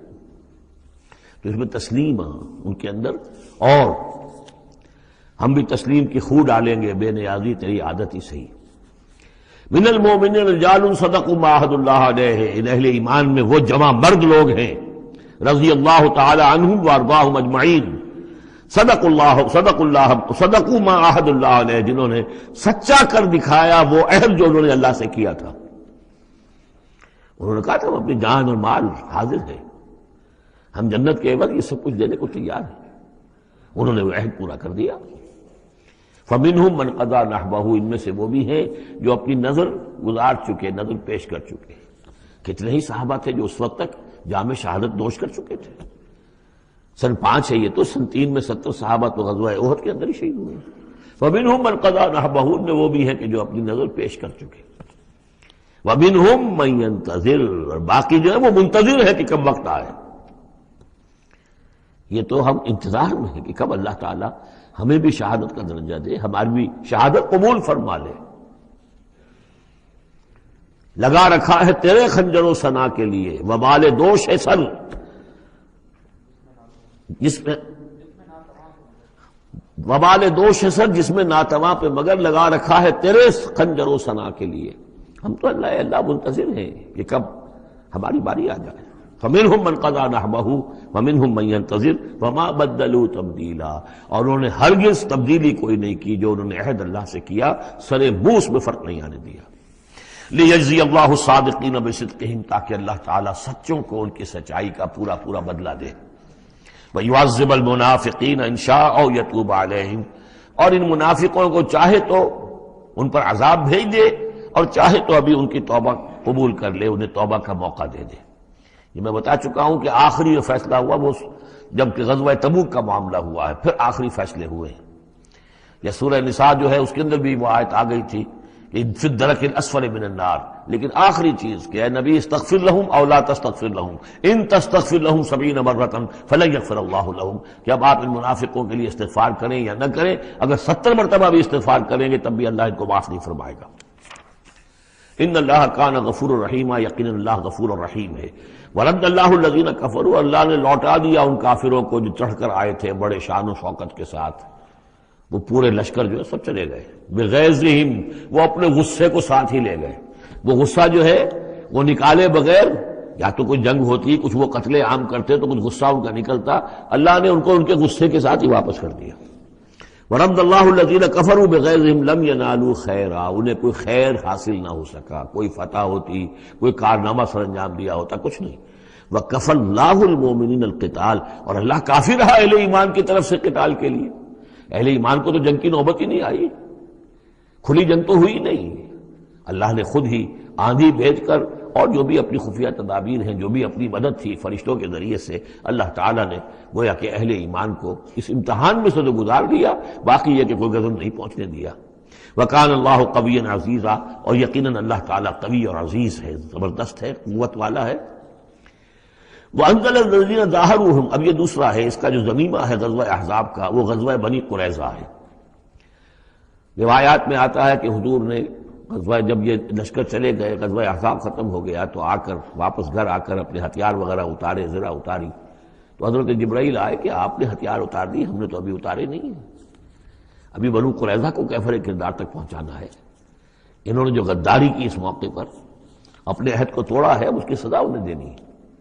چنانچہ حضور نے حکم دیا کہ اب کوئی مسلمان جو ہے عصر کی نماز نہ پڑھے یا کوئی مغرب کی نماز نہ پڑھے، جو بھی کوئی وقت معین کیا، جب تک کہ وہ بنی قریظہ کے علاقے میں پہنچ نہ جائے۔ وہاں جا کر اب وہاں جا کے پھر ان کا گھیراؤ کیا گیا، محاصرہ ہوا۔ وہ محاصرہ بھی خاصا طویل ہوا، ان کا قلعہ بڑا مضبوط تھا، لیکن تنگ آ کر بالآخر انہوں نے ہتھیار ڈال دیے اور یہ کہا کہ سعد بن معاذ جو رئیس اوس تھے اور ان کے حلیف تھے، اوس کے قبیلے کے ساتھ ان کی پرانی جو ہے وہ حلیفی تعلقات تھے، حلیفانہ تعلقات، کل جو وہ فیصلہ کر دیں گے ہمیں منظور ہوگا۔ تو حضرت سعد بن معاذ رضی اللہ تعالیٰ عنہ، جو تورات میں فیصلہ لکھا ہوا ہے بد عہدی کا، کہ قوم اگر تمہارے ساتھ بد عہدی کرے اور اس کے بعد اللہ تمہیں اس پر فتح دے دے تو کیا کرو، اس کے مطابق فیصلہ سنایا کہ ان کے جتنے جوان ہیں اس قبیلے کے جو جنگ کرنے کے قابل ہیں ان کو قتل کر دیا جائے، اور باقی جو ان کے بوڑھے ہوں یا اور ہوں، مرد ہوں، بچے ہوں، عورتیں ہوں، ان کو جو ہے غلام بنا لیا جائے، ان کا سارا مال ضبط ہو جائے گا۔ تو بدترین سزا جو ہے ان تین قبیلوں میں سے، جن میں سے ایک قبیلہ تھا بنی قینقاع کا، ایک تھا بنو نضیر، یہ دونوں تو صرف جلا وطن ہوئے، لیکن بدترین سزا پھر ان کو دی گئی ہے۔ وَأَنزَلَ الَّذِينَ ظَاهَرُوهُم مِّنْ أَهْلِ الْكِتَابِ، اور اللہ نے اتار لیا ان کو کہ جنہوں نے گٹھ جوڑ کیا تھا ان کے ساتھ، کافروں کے ساتھ، مشرکین کے ساتھ، اہل کتاب میں سے، من سیاسیہم، ان کے قلعوں سے، قلعوں میں تو تھے، گڑھیاں تھیں ان کی، لیکن اس سے پھر اتر آئے، ہتھیار ڈال دیے۔ وَقَذَفَ فِي قُلُوبِهِمُ الرُّعْبَ، اور اللہ نے ان کے دلوں میں رعب ڈال دیا۔ فَرِيقًا تَقْتُلُونَ، تو اب تم ان میں سے کچھ کو تم قتل کر رہے ہو، وَتَأْسِرُونَ فَرِيقًا، اور کچھ کو تم نے اسیر بنا لیا ہے اور قیدی بنا لیا ہے، حضرت سعد بن معاذ کے فیصلے کے مطابق۔ وَأَوْرَثَكُمْ أَرْضَهُمْ وَدِيَارَهُمْ، اللہ نے تمہیں وارث بنا دیا ان کی زمینوں کا بھی اور ان کے مکانوں کا، گھروں کا، ان کے قلعوں کا، وَأَمْوَالَهُمْ، اور ان کے اموال کا، وَأَرْضًا لَّن تَطَئُوهَا، اور ابھی بہت سی زمینیں ہیں جن پہ ابھی تمہارے قدم نہیں گئے، اللہ تعالیٰ تمہیں وہ دے گا۔ چنانچہ اس کے بعد اللہ نے فتح دینی جو شروع کی ہے۔ غزوہ احزاب جو ہے در حقیقت یہ ایک ٹرننگ پوائنٹ تھا حضور کی سیرت کے اندر، اس لیے کہ اس کے بعد حضور نے کہہ بھی دیا تھا غزوہ احزاب کے بعد، صحابہ کو خوشخبری دے دی تھی، لن تغزوکم قریش بعد عامکم ھذا، مسلمانوں اس سال کے بعد اب قریش تم پر دوبارہ حملہ آور نہیں ہوں گے۔ ان کی آخری یہ اٹیمپٹ تھی جو انہوں نے کر لی ہے، اب ان میں ہمت نہیں ہوگی کہ وہ دوبارہ چڑھائی کر کے آئیں، وَلَكِنَّكُمْ تَغْزُونَهُمْ، بلکہ اب تم چڑھائی کرو گے۔ وہ چڑھائی اگلے ہی سال سن 6 میں حضور نے کی، لیکن حضور نے کس طرح کی چڑھائی کی کہ عمرے کے لیے جا رہے ہیں ہم، تو ہتھیار نہیں ہے، ہتھیار بند ہے، احرام باندھا ہوا ہے. اب ایک ایسی سچویشن پیدا ہوئی مکے والوں کے لیے، نہ وہ نگلا جائے نہ اگلا جائے، کہ ان کی پرانی روایات ہے یہ کہ کسی کو بھی عمرے کے لیے حج کے لیے کوئی آئے اسے نہیں روک سکتے. لیکن مسلمانوں کو کیسے آنے دیں؟ اور روکے تو کیسے روکیں؟ بالآخر انہوں نے فیصلہ کیا ہم کسی ضرورت نہیں آنے دیں گے. ادھر حضور نے پھر جو ہے بیعت لے لی کہ اب یہاں سے ہم کوئی بھی زندہ نہیں جائے گا، سب جانے یہیں دے دیں گے. بیعت علی الموت، بیعت رضوان جو ہوئی اس موقع پر، وہ بیعت علی الموت تھی، یہیں پر جانے دے دیں گے. اس کی خبریں وہاں پہنچی تو ان کے چھکے چھوٹ گئے. بہرحال پھر صلح ہوئی، جس صلح کو کہا ہے اللہ تعالیٰ نے انا فتحنا لک فتحا مبینا. تو فتح کا جو ہے دروازہ کھل گیا ہے غزوہ احزاب کے فوراً بعد. اور اسی کی طرف اشارہ ہے وہ ارضا لم تطئوہا، ابھی بہت سی زمینیں جن پر ہے مسلمانوں تمہارے قدم میں نہیں پہنچے، تمہارے قدم نہیں پہنچے، ابھی تم نے گھوڑے نہیں دوڑائے ہیں، ابھی وہ تو زمینیں اب کہاں سے کہاں تک آپ سمجھیے کہ 30 سال کے اندر اندر کہاں سے کہاں تک مسلمانوں کی حکومت ہو گئی. تو وہ سارا اشارہ اس میں ہے، خاص طور پہ خیبر سن 7 میں یہودیوں کا گڑھ پتہ ہو گیا. وَكَانَ اللَّهُ عَلَىٰ كُلِّ شَيْءٍ قَدِيرًا، اور اللہ تعالیٰ ہر چیز پر قادر ہے. اب یہاں سے وہ مضمون شروع ہو رہا ہے کہ جو پہلے رکوع میں تھا. کچھ جو مجلسی اصلاحات ہیں، یوں سمجھیے کہ ان کی پہلی قسط وہ ہے جو سورہ احزاب میں آ رہی ہے. 5ویں سال عرب میں پردے کا رواج نہیں تھا، چادر کا رواج تھا، مرد بھی عورت بھی. باہر جب نکلتا تھا تو ایک لمبی سی چادر لے کر، لیکن یہ کہ مردوں کے صرف کندھے پر وہ پڑی ہوتی تھی، عورتیں یہ ضرور تھا کہ اسے اپنا تقریباً پورے جسم میں وہ لپیٹ لیتی تھی اس میں، لیکن چہرے کا کچھ نہیں، سر پہ کچھ نہیں. سر پر اگر ہو گیا ورنہ چہرہ کھلا. یہ وہاں کے رواج تھے. گھروں میں بے دھڑک جا رہے ہیں آ رہے ہیں، اور جو بھی تھا وہاں پر جو صورتحال تھی. اب اس میں جو تدریجاً اصلاح کی گئی تو پہلی بات جو سمجھنے کی ہے وہ یہ ہے کہ اصلاح کا آغاز ہوا، چیریٹی بگنز ایٹ ہوم، نبی کے گھر سے آغاز کیا گیا، اور نبی کی بیویوں کو سب سے پہلے مخاطب کیا گیا، اس لیے کہ یہاں سے اس کا آغاز ہوگا. اور اس میں ایک بڑا لطیف نکتہ یہ ہے کہ حضور صلی اللہ علیہ وسلم جو اسوہ حسنہ ہے کامل، تو مردوں کے لیے تو کامل اسوہ حسنہ ہے حضور صلی اللہ علیہ وسلم، باپ کی حیثیت سے، بیٹے کی حیثیت سے، داماد کی حیثیت سے، خسر کی حیثیت سے، قاضی القضات کی حیثیت سے، سپہ سالار کی حیثیت سے، ہیڈ آف دی اسٹیٹ کی حیثیت سے، امام کی حیثیت سے، خطیب کی حیثیت سے، معلم کی حیثیت سے، مربی اور مزکی کی حیثیت سے، جتنی حیثیتیں آپ گن سکتے ہیں حضور کی سیرت میں اسوہ موجود ہے. ایک پہلو سے اسوے میں کمی ہے، اور وہ کمی کیا ہے؟ عورتوں کے جو خاص نسوانی معاملات ہوتے ہیں اس میں تو حضور اسوہ نہیں بن سکتے. حضور تو مرد ہیں، تو عورتوں کی زندگی کا ایک حصہ ہے کہ نہیں؟ تو عورتوں کے بھی اسوہ کون ہے؟ وہ آپ کے ازواج مطہرات کو اسوہ بنایا جا رہا ہے. اس لیے اصلاح کا عمل ان سے شروع کیا گیا، اور ان کو گویا کہ کہہ دیا گیا کہ تم اگر نیکی کرو گی دوہرا اجر پاؤ گی. کیوں؟ کہ تمہیں تو دیکھ کر تمام مسلمان خواتین نے جو ہے تمہارے نقش قدم کی پیروی کرنی ہے، اور خدا نے خاصا تم نے کوئی غلط حرکت کی تمہیں دوہری سزا ملے گی، اس لیے کہ تم تو ان کے لیے اب اسوہ ہو. تو گویا کہ اسی سورہ مبارکہ میں حضور کے بارے میں آیت آئی ہے لقد کان لکم فی رسول اللہ اسوۃ حسنہ. لیکن حضور کے اس اسوے میں جو ایک پہلو سے کمی ہے کہ خواتین کے لیے ان کے جو مخصوص نسوانی معاملات ہیں ان کے لیے حضور کی شخصیت میں اسوہ نہیں ہے، اس خلا کو پر کیا ہے ازواج مطہرات کے ذریعے سے. یا ایھا النبی قل لازواجک، اے نبی کہہ دیجئے اپنی بیویوں سے، ان کنتن تردن الحیاۃ الدنیا وزینتہا فتعالین امتعکن واسرحکن سراحا جمیلا. یہ واقعہ ایلا ہے. اب آپ کو معلوم ہے کہ جب مسلمانوں کے ہاں اب خوشحالی آ گئی، اب فتح کا دور شروع ہو گیا، مال غنیمت بھی آیا ہے، تو عام مسلمانوں کے گھر میں خوشحالی ہو گئی، تو ازواج مطہرات برمنائے طبع بشری ان کی طرف سے بھی ایک تقاضا آیا کہ اب ہمارا بھی نفقہ، ہمارا خرچہ کچھ بڑھایا جائے. اس مطالبے کو حضور نے اتنا ناپسند کیا کہ قسم کھا لی کہ 1 مہینے تک میں گھر میں کسی گھر میں نہیں جاؤں گا، کسی اپنی اہلیہ محترمہ سے ملاقات نہیں کروں گا. اور مسجد کے ساتھ ہی ایک بالا خانہ سا تھا، اس میں آپ نے اپنا جو ہے وہ قیام کر لیا. تو ایک طوفان مچ گیا مدینے میں. اب حضرت ابوبکر کی بیٹی حضرت عائشہ حضور کے گھر میں ہے، حضرت عمر کی بیٹی حضرت حفصہ حضور کے گھر میں ہے کہ اب یہ کیا ہو رہا ہے، کیا ان کو طلاق ہو جائے گی، کیا ہوگا، حضور نے کیا فیصلہ کر لیا ہے.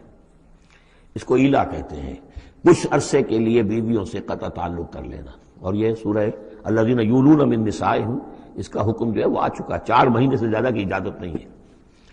لیکن یہ کہ بہرحال یہ جب حضور نے کیا تو اس کے بعد پھر یہ آیات نازل ہوئیں کہ نبی اب آپ صاف دو آپشنز رکھ دیجئے اپنی ازواج کے سامنے.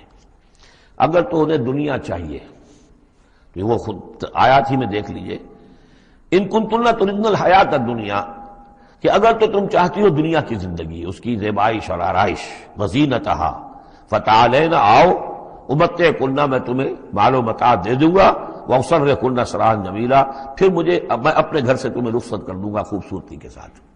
کوئی دنگا نہیں، کوئی فساد نہیں، کوئی لڑائی نہیں، لیکن یہ کہ پھر تم میرے گھر میں نہیں رہ سکتی، پھر میں اپنے ہاتھ سے تمہیں رخصت کر دوں گا. وَإِن كُنتُنَّ تُرِدْنَ اللَّهَ وَرَسُولَهُ، اور اگر تم طالب ہو اللہ کی اور رسول کی، ان کی رضا چاہتی ہو، وَالدَّارَ الْآخِرَةَ، اور بجائے اس دنیا کے تم آخرت کا گھر جو ہے اس کی طالب بن جاؤ. فَإِنَّ اللَّهَ أَعَدَّ لِلْمُحْسِنَاتِ مِنْكُمْ أَجْرًا عَظِيمًا، تو اللہ تعالیٰ نے تم جیسی نیک بیویوں کے لیے اللہ تعالیٰ نے بہت بڑا اجر جو ہے وہ فراہم کیا ہے، تیار کیا ہے. یعنی اب آپشن تمہارا ہے، اگر دنیا کی آسائش چاہیے تو آؤ، فیصلہ کر لو، چوز کر لو، چوائس از یورس. میں تمہیں مال و متاع دے کر اپنے گھر سے رخصت کر دوں گا خوبصورتی کے ساتھ. اور اگر میرے ہاں رہنا ہے تو پھر تو یہی ہے، فقر ہے، فاقہ ہے، جو اختیاری فقر تھا آپ کا. اور اس میں ظاہر بات واقعہ یہی ہے کہ جب یہ بات رکھی گئی سب سے پہلے حضرت عائشہ نے کہا میں تو اللہ اور اس کے رسول کو منتخب کرتی ہوں، اور ایک ایک کر کے تمام ازواج نے یہ کہا، اپنے تمام مطالبات سے وہ دستبردار ہو گئی. اور پوری زندگی اس طرح گزری ہے کہ کبھی دو وقت جو ہے چولہا گرم نہیں ہوا ہے محمد کے گھر میں صلی اللہ علیہ، کسی بھی گھر میں، کسی بھی زوجہ محترمہ کے گھر میں. یا نساء النبی من یات منکن بفاحشۃ مبینۃ، اے نبی کی بیویوں، اگر خدا نخواستہ بالفرض تم میں سے کسی کی طرف سے کسی کھلی بے حیائی کا ارتکاب ہوا، یضاف لها العذاب ضعفین، اسے عذاب دیا جائے گا دگنا. وکان ذلک علی اللہ یسیرا، اور یہ اللہ پر بہت آسان ہے. یہ نہ سمجھنا نبی کی بیویاں تو نبی ہمیں بچا لے گا. اسی لیے قرآن مجید میں بار بار آتا ہے حضرت نوح کی بیوی، حضرت لوط کی بیوی. حضرت لوط کی بیوی کا ذکر بہت زیادہ ہے. نبی بھی اپنی بیوی کو نہیں بچا سکتا اگر اس کا اپنا کردار غلط ہے، اس کا اپنا جو رویہ ہے صحیح نہیں ہے، اگر اس ایمان اور عمل صالح سے محروم ہے تو کچھ نہیں. چنانچہ حضور نے ایک مرتبہ اپنے قریبی گھرانے کی جو خواتین تھیں ان کو بٹھایا اور ایک ایک کا نام لے کر کہا ہے، یا فاطمہ بنت محمد صلی اللہ علیہ وسلم انقذی نفسک من النار فانی لا املک لک من اللہ شیئا، اے فاطمہ محمد کی بیٹی، خود اپنے آپ کو آگ سے بچاؤ، نکالو اپنے آپ کو آگ سے اپنے عمل سے، اس لیے کہ مجھے اللہ کے ہاں کوئی اختیار تمہارے بارے میں حاصل نہیں ہوگا. اگر فاطمہ کے بارے میں نہیں تو پھر کس کے بارے میں؟ یا صفیہ امت رسول اللہ، اے صفیہ اللہ کے رسول کی پھوپھی، انقذی نفسک من النار فانی لا املک لک من اللہ شیئا، اپنے آپ کو جہنم کی آگ سے بچانے کی کوشش کرو، اس سے نکالو اپنے آپ کو، اور میں قیامت کے دن، میں اللہ کے محاسبے کے وقت میں تمہارے کام نہیں آ سکوں گا. ومن یقنط منکن للہ ورسولہ، تو اب جو کوئی بھی تم میں سے اللہ اور اس کے رسول کی اطاعت پر کاربند ہو جائے، فرما برداری اختیار کرے، وتعمل صالحا، اور نیک عمل کرے، نوتہا اجرہا مرتین، تو اسے ہم اس کا اجر بھی دیں گے دوہرا. غلطی کرو گی تو سزا دگنی، اور صحیح طرز عمل ہوگا ایمان اور عمل صالح والا تو اجر بھی تمہارا دگنا ہوگا. اعتدنا لہا رزقا کریما، اور اس کے لیے اللہ تعالیٰ نے، ہم نے بہت ہی رزق کریم باعزت روزی کا اہتمام جنات کے اندر کیا ہوا ہے. یا نساء النبی لستن کاحد من النساء، اے نبی کی بیویوں تم عام عورتوں کے مانند نہیں ہو، تم نبی کی بیویاں ہو.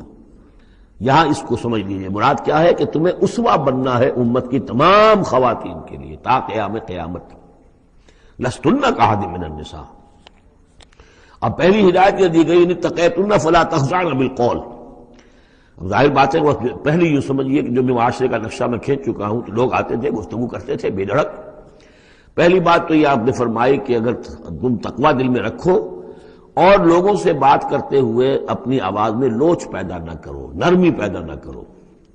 ظاہر بات ہے عورت کی آواز اس کے اندر مرد کے لیے کشش ہے، اور اگر کہیں طرح اس میں لوچ بھی ہو تو اگر کسی کے دل میں کوئی خباثت ہے، کوئی گندگی ہے، منافق بھی تو اسی معاشرے میں تھے نا، اور وہ تو کوئی موقع نہیں جانے دینا چاہتے تھے کوئی سکینڈل اٹھانے کا حضور کے خلاف اگر ہو جائے. سورہ نور میں ہم پڑھ چکے ہیں کہ حضرت عائشہ تک پر توبت لگ گئی. تو یہ کہ اگر فیطمع الذی فی قلبہ مرض، کہ کہیں تم تو اپنی شرافت اور مروت کی وجہ سے نرم انداز میں بات کرو، اور جس کے دل میں کوئی روگ ہے، منافقت کا روگ ہے، بیماری ہے، وہ کوئی اور ہی امید لگا لے کہ شاید ان کی کوئی توقع، شاید میں یعنی یہاں پہ اگر کوئی محنت کروں، کوشش کروں تو شاید میری دال گل جائے، کسی بری نیت اور ارادے کو دل میں پال لے۔ وَقُلْنَا قَوْلًا مَعْرُوفًا، بات کرو بڑی معروف انداز میں، لیکن انداز جو ہے اس میں وہ سختی کا ہونا چاہیے، بجائے اس کے کہ اس کے اندر وہ نرمی ہو اور شیرینی ہو۔ وَقَرْنَ فِي بُيُوتِكُنَّ، دوسری ہدایت، اپنے گھروں کے اندر قرار پکڑو، تمہارا اصل مقام جو ہے وہ گھر ہے۔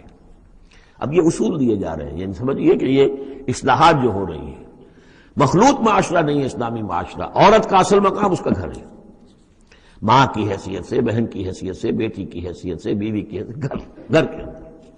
وَقَرْنَ فِي بُيُوتِكُنَّ وَلَا تَبَرَّجْنَ تَبَرُّجَ الْجَاهِلِيَّةِ الْأُولَىٰ، اور مت نکلو باہر بن سور کر جیسے کہ جاہلیت اولا میں رواج تھا۔ جاہلیت، پچھلی جاہلیت جو تھی، اسلام کے آنے سے پہلے جو تہذیب، جو کلچر وہاں تھا، وہ طریقتکم المثلیٰ، وہ بھی کہتے ہوں گے کہ ہمارا بڑا مثالی کلچر ہے یہ، اس کلچر کو اب چھوڑو۔ اور یہ جو بند سمر کر باہر نکلنے والی بات ہے کہ تبرج کہتے ہیں کہ نمایاں ہونا، یعنی عورت اگر بناؤ سگار کر کے نکلتی ہے مردوں میں تو کیا چاہتی ہے؟ وہی چاہتی ہے کہ لوگوں کی نگاہیں میری طرف اٹھے، میں توجہات کا مرکز بن جاؤں۔ یہ کام اب چھوڑ دو بالکل، اگر خدا نے خواستہ کہیں ہے بھی کسی کا کوئی پس منظر میں، تو اس کی دوسری ہدایت یہ آئی، گھروں میں قرار پکڑو، گھروں میں رہو، گھروں میں بیٹھو۔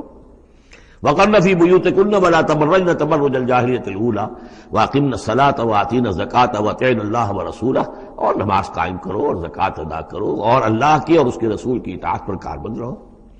انما یرید اللہ لیذھب عنکم الرجس اہل البیت ویطہرکم تطہیرا، اے نبی کے گھر والوں، یا اہل البیت اب آ گیا یہاں پہ، نبی کے گھر والوں، اس سے پہلے ہم پڑھ چکے ہیں یہ اہل البیت حضرت سارہ کو خطاب کیا تھا فرشتوں نے کہ سلام ہو آپ کو اے نبی کے گھر والوں، اہل البیت، اور یہاں ساری گفتگو جو ہو رہی ہے وہ حضور کے ازواج سے ہو رہی ہے۔ تو اہل بیت اصلاً ہیں حضور کی ازواج مطہرات۔ البتہ یہ ہم مانتے ہیں کہ حدیث ہے، حضور نے یہ چاہا ہے، جو آپ کو محبت تھی حضرت فاطمہ سے، حضرت علی سے اور حضرات حسنین سے رضی اللہ تعالیٰ عنہم، آپ نے فرمایا اللہم ہؤلاء اہل بیتی، اے اللہ یہ بھی میرے اہل بیت ہے، بس یہاں پر بھی کا اضافہ کر لیجئے، کوئی حرج نہیں۔ اصل اہل بیت ازواج مطہرات ہے، لیکن اے اللہ یہ بھی میرے اہل بیت ہے۔ تو فرمایا اے نبی کے گھر والوں، یعنی اے نبی کی بیویوں، اللہ تعالیٰ یہ چاہتا ہے کہ تم سے ہر نوع کی برائی کو، گندگی کو بالکل دور کر کے تمہیں پاک اور صاف کر دے، یطہرکم تطہیرا، پوری طرح پاک اور صاف کر دے۔ کیوں؟ تمہیں اسوہ بننا ہے، تمہیں نمونہ بننا ہے۔ نمونہ تو بے داغ ہونا چاہیے، جیسے محمد رسول اللہ صلی اللہ علیہ وسلم کی شخصیت ہے، آئیڈیل پرسنالٹی، آئیڈیل، تو آئیڈیل تو بے داغ ہونا چاہیے۔ اسی طریقے سے تم جس مقام پر ہو کہ اب خواتین امت کے لیے، پوری امت مسلمہ کی عورتوں کے لیے تمہیں اسوہ بننا ہے۔ وَاذْكُرْنَ مَا يُتْلَىٰ فِي بُيُوتِكُنَّ، اور ذرا یاد کیا کرو جو کچھ کے تلاوت کی جاتی ہے تمہارے گھروں میں، من آیات اللہ، اللہ کی آیات میں سے، تمہارے گھروں میں وہی اترتی ہے، محمد رسول اللہ صلی اللہ علیہ وسلم۔ بلکہ ایک خاص جو مقام ہے حضرت عائشہ کا، وہ تو حضور نے فرمایا ہے کہ کسی اور میری بیوی کے لحاف میں، جبکہ ایک ہی لحاف میں حضور بھی تھے اور حضرت عائشہ بھی تھی، تو مجھ پر وہی نازل نہیں ہوئی سوائے عائشہ کے لحاف کے۔ لحاف کے اندر بھی وہی نازل ہو رہی ہے، وہ تو دل پہ نازل ہوتی تھی، اس کے اندر تو کوئی دروازے نہیں کھولنے پڑتے تھے کہ حضرت جبریل آئے دروازہ کھولو پھر وہی لے کر آئے ہیں، وہ تو یہ کہ فرشتہ ہے اور دل پر نازل کر رہا ہے۔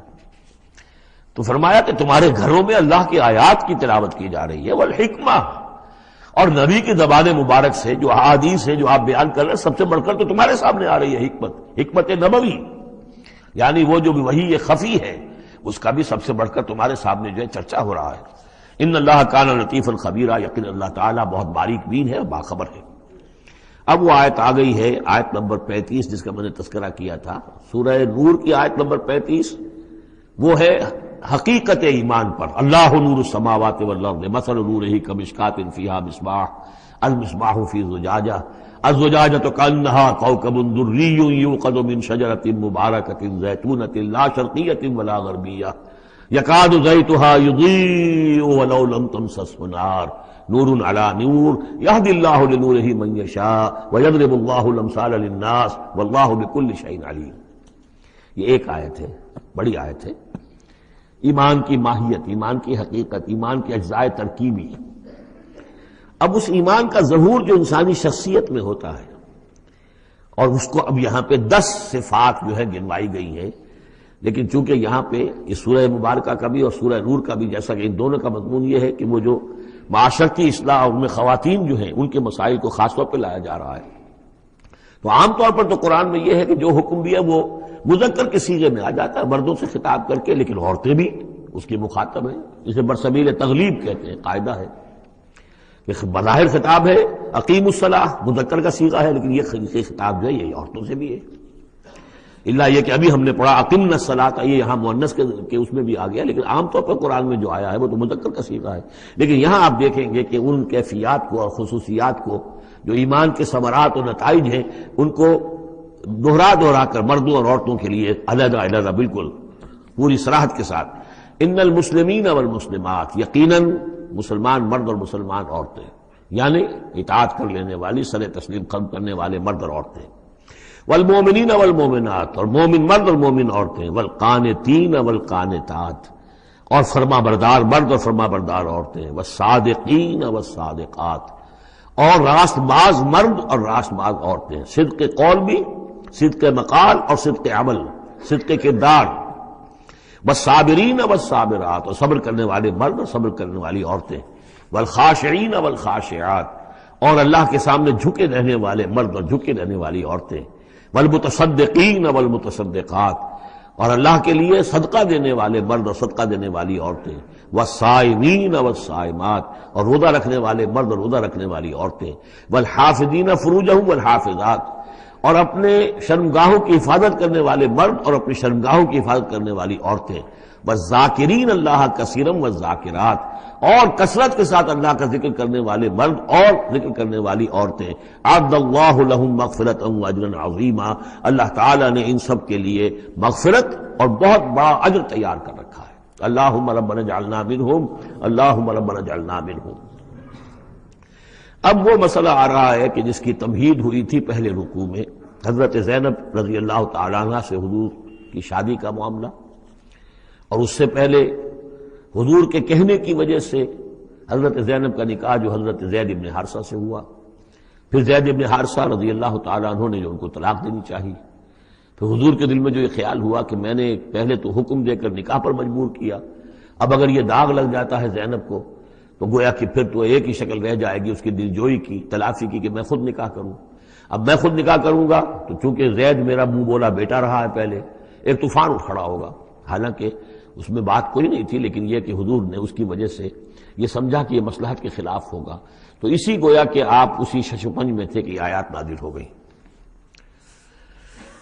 پہلی آیت میں تذکرہ ہے اس کا کہ جو حضور کے کہنے کی بنا پر حضرت زینب اور ان کے بھائی آمادہ ہوئے نکاح پر، ورنہ وہ آمادہ نہیں تھے زید بن حارثہ سے نکاح پر۔ وما كان لمؤمن ولا مؤمنة اذا قضى الله ورسوله امرا ان يكون لهم الخيرة من امرهم، یہ کسی بھی مومن مرد اور کسی بھی مومن عورت کے لیے یہ روا نہیں ہے کہ جب اللہ اور اس کا رسول کسی شے کا فیصلہ کر دیں تو پھر بھی انہیں یہ خیال ہو کہ ہمارے پاس آپشن باقی ہے، ہمیں اختیار حاصل ہے۔ وَمَن يَعْصِ اللَّهَ وَرَسُولَهُ فَقَدْ ضَلَّ ضَلَالًا بَعِيدًا، جو اللہ اور اس کے رسول کی نافرمانی کریں گے انہوں نے تو گویا کہ بہت بڑی گمراہی جو ہے وہ حاصل کر لی۔ تو یہ گویا کہ ایک تو یہ کہ اس کو عام ہم لیں گے تو یہ ہر معاملے کے اوپر ہے کہ اللہ اور اس کے رسول کے فیصلے کے بعد پھر میں یہ سمجھوں کہ میرے پاس کوئی آپشن ہے، تو اس کا مطلب ہے کہ میں اللہ کا انکار کر رہا ہوں، رسول کا انکار کر رہا ہوں۔ پس منظر میں وہی ہے کہ حضور کی فرمائش جو تھی ابتداءً تو چونکہ امیمہ ابن عبد المطلب حضور کی پھپھی تھی جن کی بیٹی ہیں حضرت زینب، اس کا اونچا خاندان ہے، اور ادھر یہ ہے کہ حضرت زید ابن حارثہ غلام رہے ہیں، اگرچہ تھے شریف خاندانوں میں سے عرب کے، لیکن کبھی انہیں کہیں پکڑ کر کہیں کسی نے لا کر غلام بنا کر بیچ دیا تھا تو داغ تو لگ گیا غلامی کا، اور اس معاشرے میں وہ داغ پھر دھلتا نہیں تھا ایک دفعہ لگ جانے کے بعد۔ تو اس وجہ سے اب انہوں نے حضور کے لیے، حضور کے فرمانے کی وجہ سے نکاح کیا، اس کے بعد نہیں ان کی نبھی آپس میں، اور اس میں گمان غالب یہ ہے کہ حضرت زینب انہیں وہ نہیں دے سکی احترام اور ادب اور ان کی مرضی پر چلنے کا معاملہ، جیسا کہ ایک عورت کو فصالحات و قانتات حافظات للغیب جو رویہ ہونا چاہیے، اب وہ اپنے جذبات اور احساسات کے اوپر اس درجے جو ہے وہ کنٹرول نہ کر سکی، لہذا ان کے مابین جو ہے وہ موافقت نہیں ہوئی۔ تو حضرت زید نے کئی دفعہ کہا کہ حضور میں پھر ان کو فارغ کر دینا چاہتا ہوں، طلاق دینا چاہتا ہوں۔ استقول للذی انعم اللہ علیہ وانعمت علیہ امسک علیک زوجک، اے نبی جب آپ کہتے تھے اب اس شخص سے کہ جس پر اللہ نے بھی انعام فرمایا اور آپ نے بھی انعام فرمایا، آپ نے اسے آزاد کر دیا، اپنا منہ بولا بیٹا بنایا تھا، یہ دوسری بات ہے کہ اللہ نے وہ بات ختم کر دی، یہ تو زید ابن محمد کہلاتا تھا، اب یہ زید ابن حارثہ رہ گیا دوبارہ۔ آپ اس سے کہتے رہے امسک علیک زوجک، نہیں اپنی بیوی کو روکے رکھو، گھر میں آباد رکھو، ذرا اور کوشش کرو، ذرا اور کہ مزاجوں کی موافقت ہو جائے۔ واتق اللہ، اللہ سے ڈرو، اللہ کا تقوی اختیار کرو۔ وتخفی فی نفسک ما اللہ مبدیہ، اور آپ اپنے دل میں چھپائے ہوئے تھے وہ بات جو جس کو کہ اللہ تعالیٰ اللہ مبدی، جسے اللہ تعالیٰ کھولنا چاہتا ہے۔ وتخشى الناس، آپ لوگوں سے ڈر رہے تھے، واللہ احق ان تخشاہ، جبکہ اللہ زیادہ حقدار ہے اس کا کہ آپ اس سے ڈریں۔ فلما قضا زید منہا وطرا، تو جب زید نے اس سے آخری قطع تعلق کر لیا، یعنی زکوٰۃ بھی دے دی، وہ طلاق بھی دے دی اور پھر عدت بھی پوری ہو گئی، زوجناکہا، اے نبی ہم نے تزویج کر دی ہے اس کی تمہارے ساتھ، زوجہ بنا دیا ہے، ہم نے نکاح کر دیا ہے۔ حضرت زینب پھر یہ کہا کرتی تھی دوسری ازواج مطہرات سے، فخر کرتی تھی کہ تمہارے نکاح سب کے جو ہیں زمین پر ہوئے، میرا نکاح آسمان پر ہوا ہے۔ جب حضور نے شادی کی ان سے پھر تو اللہ نے نکاح کیا، اللہ نے نکاح پڑھایا ہے۔ زوجناکہا، ہم نے اسے آپ کی زوجیت میں دے دیا، کہ لا یکون علی المؤمنین حرج فی ازواج ادعیائہم، تاکہ یہ آئندہ کے لیے یہ جاہلی رسم کا خاتمہ ہو جائے اور منہ بولے بیٹوں کی بیویوں کے بارے میں اہل ایمان پر کوئی تنگی نہ رہے۔ منہ بولا بیٹا تھا، اس کی بیوی تھی، بیٹا فرض کیجیے فوت ہو گیا وہ، تو اس کی بیوی سے وہ بیوہ ہو گئی ہے تو آپ شادی کر سکتے ہیں۔ اسی طریقے سے اگر وہ اس کو طلاق دے دی ہے شادی کر سکتا ہے۔ یہ محرمات ابدیہ میں سے نہیں ہے، محرمات ابدیہ کی فہرست سورہ نساء کے اندر آ چکی ہے۔ وَكَانَ أَمْرُ اللَّهِ مَفْعُولًا، اور یہ تو اللہ کا وہ فیصلہ تھا کہ جو بہرحال پورا ہو کر رہنا تھا۔ یعنی یہ سب کچھ جو ہوا ہے نبی، اس میں بھی ہماری حکمت تھی، مصلحت تھی۔ کسی اور کے ذریعے سے یہ بات ہوتا تو یہ رسم ٹوٹتی نہ۔ بعض چیزیں رسمیں ایسی ہوتی ہیں کہ اتنی گہری ہوتی ہیں، ان کے اوپر لوگوں کا اتنا جو وثوق ہوتا ہے، یہ تو جب تک آپ کے ذریعے سے یہ رسم جو ہے غلط نہ ٹوٹتی تو اس کے ٹوٹنے کا امکان نہیں تھا۔ ہم نے اس کے لیے یہ سارا معاملہ کیا ہے۔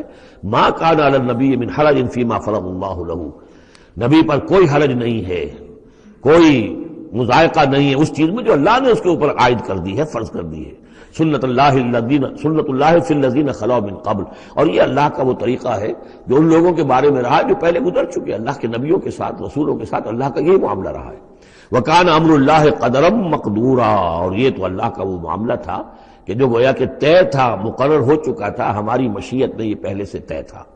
الَّذِينَ يُبَلِّغُونَ رِسَالَاتِ اللَّهِ، وہ اللہ کے نبی کہ جو ہم اللہ کے پیغامات کو پہنچانے پر مامور ہوتے ہیں، وَيَخْشَوْنَهُ، اور صرف اسی سے ڈرتے ہیں، وَلَا يَخْشَوْنَ أَحَدًا إِلَّا اللَّهَ، اور نہیں ڈرتے کسی اور سے اللہ کے سوا، وَكَفَى بِاللَّهِ حَسِيبًا، اور اللہ تعالیٰ کافی ہے کفایت کرنے والا یا حساب لینے والا۔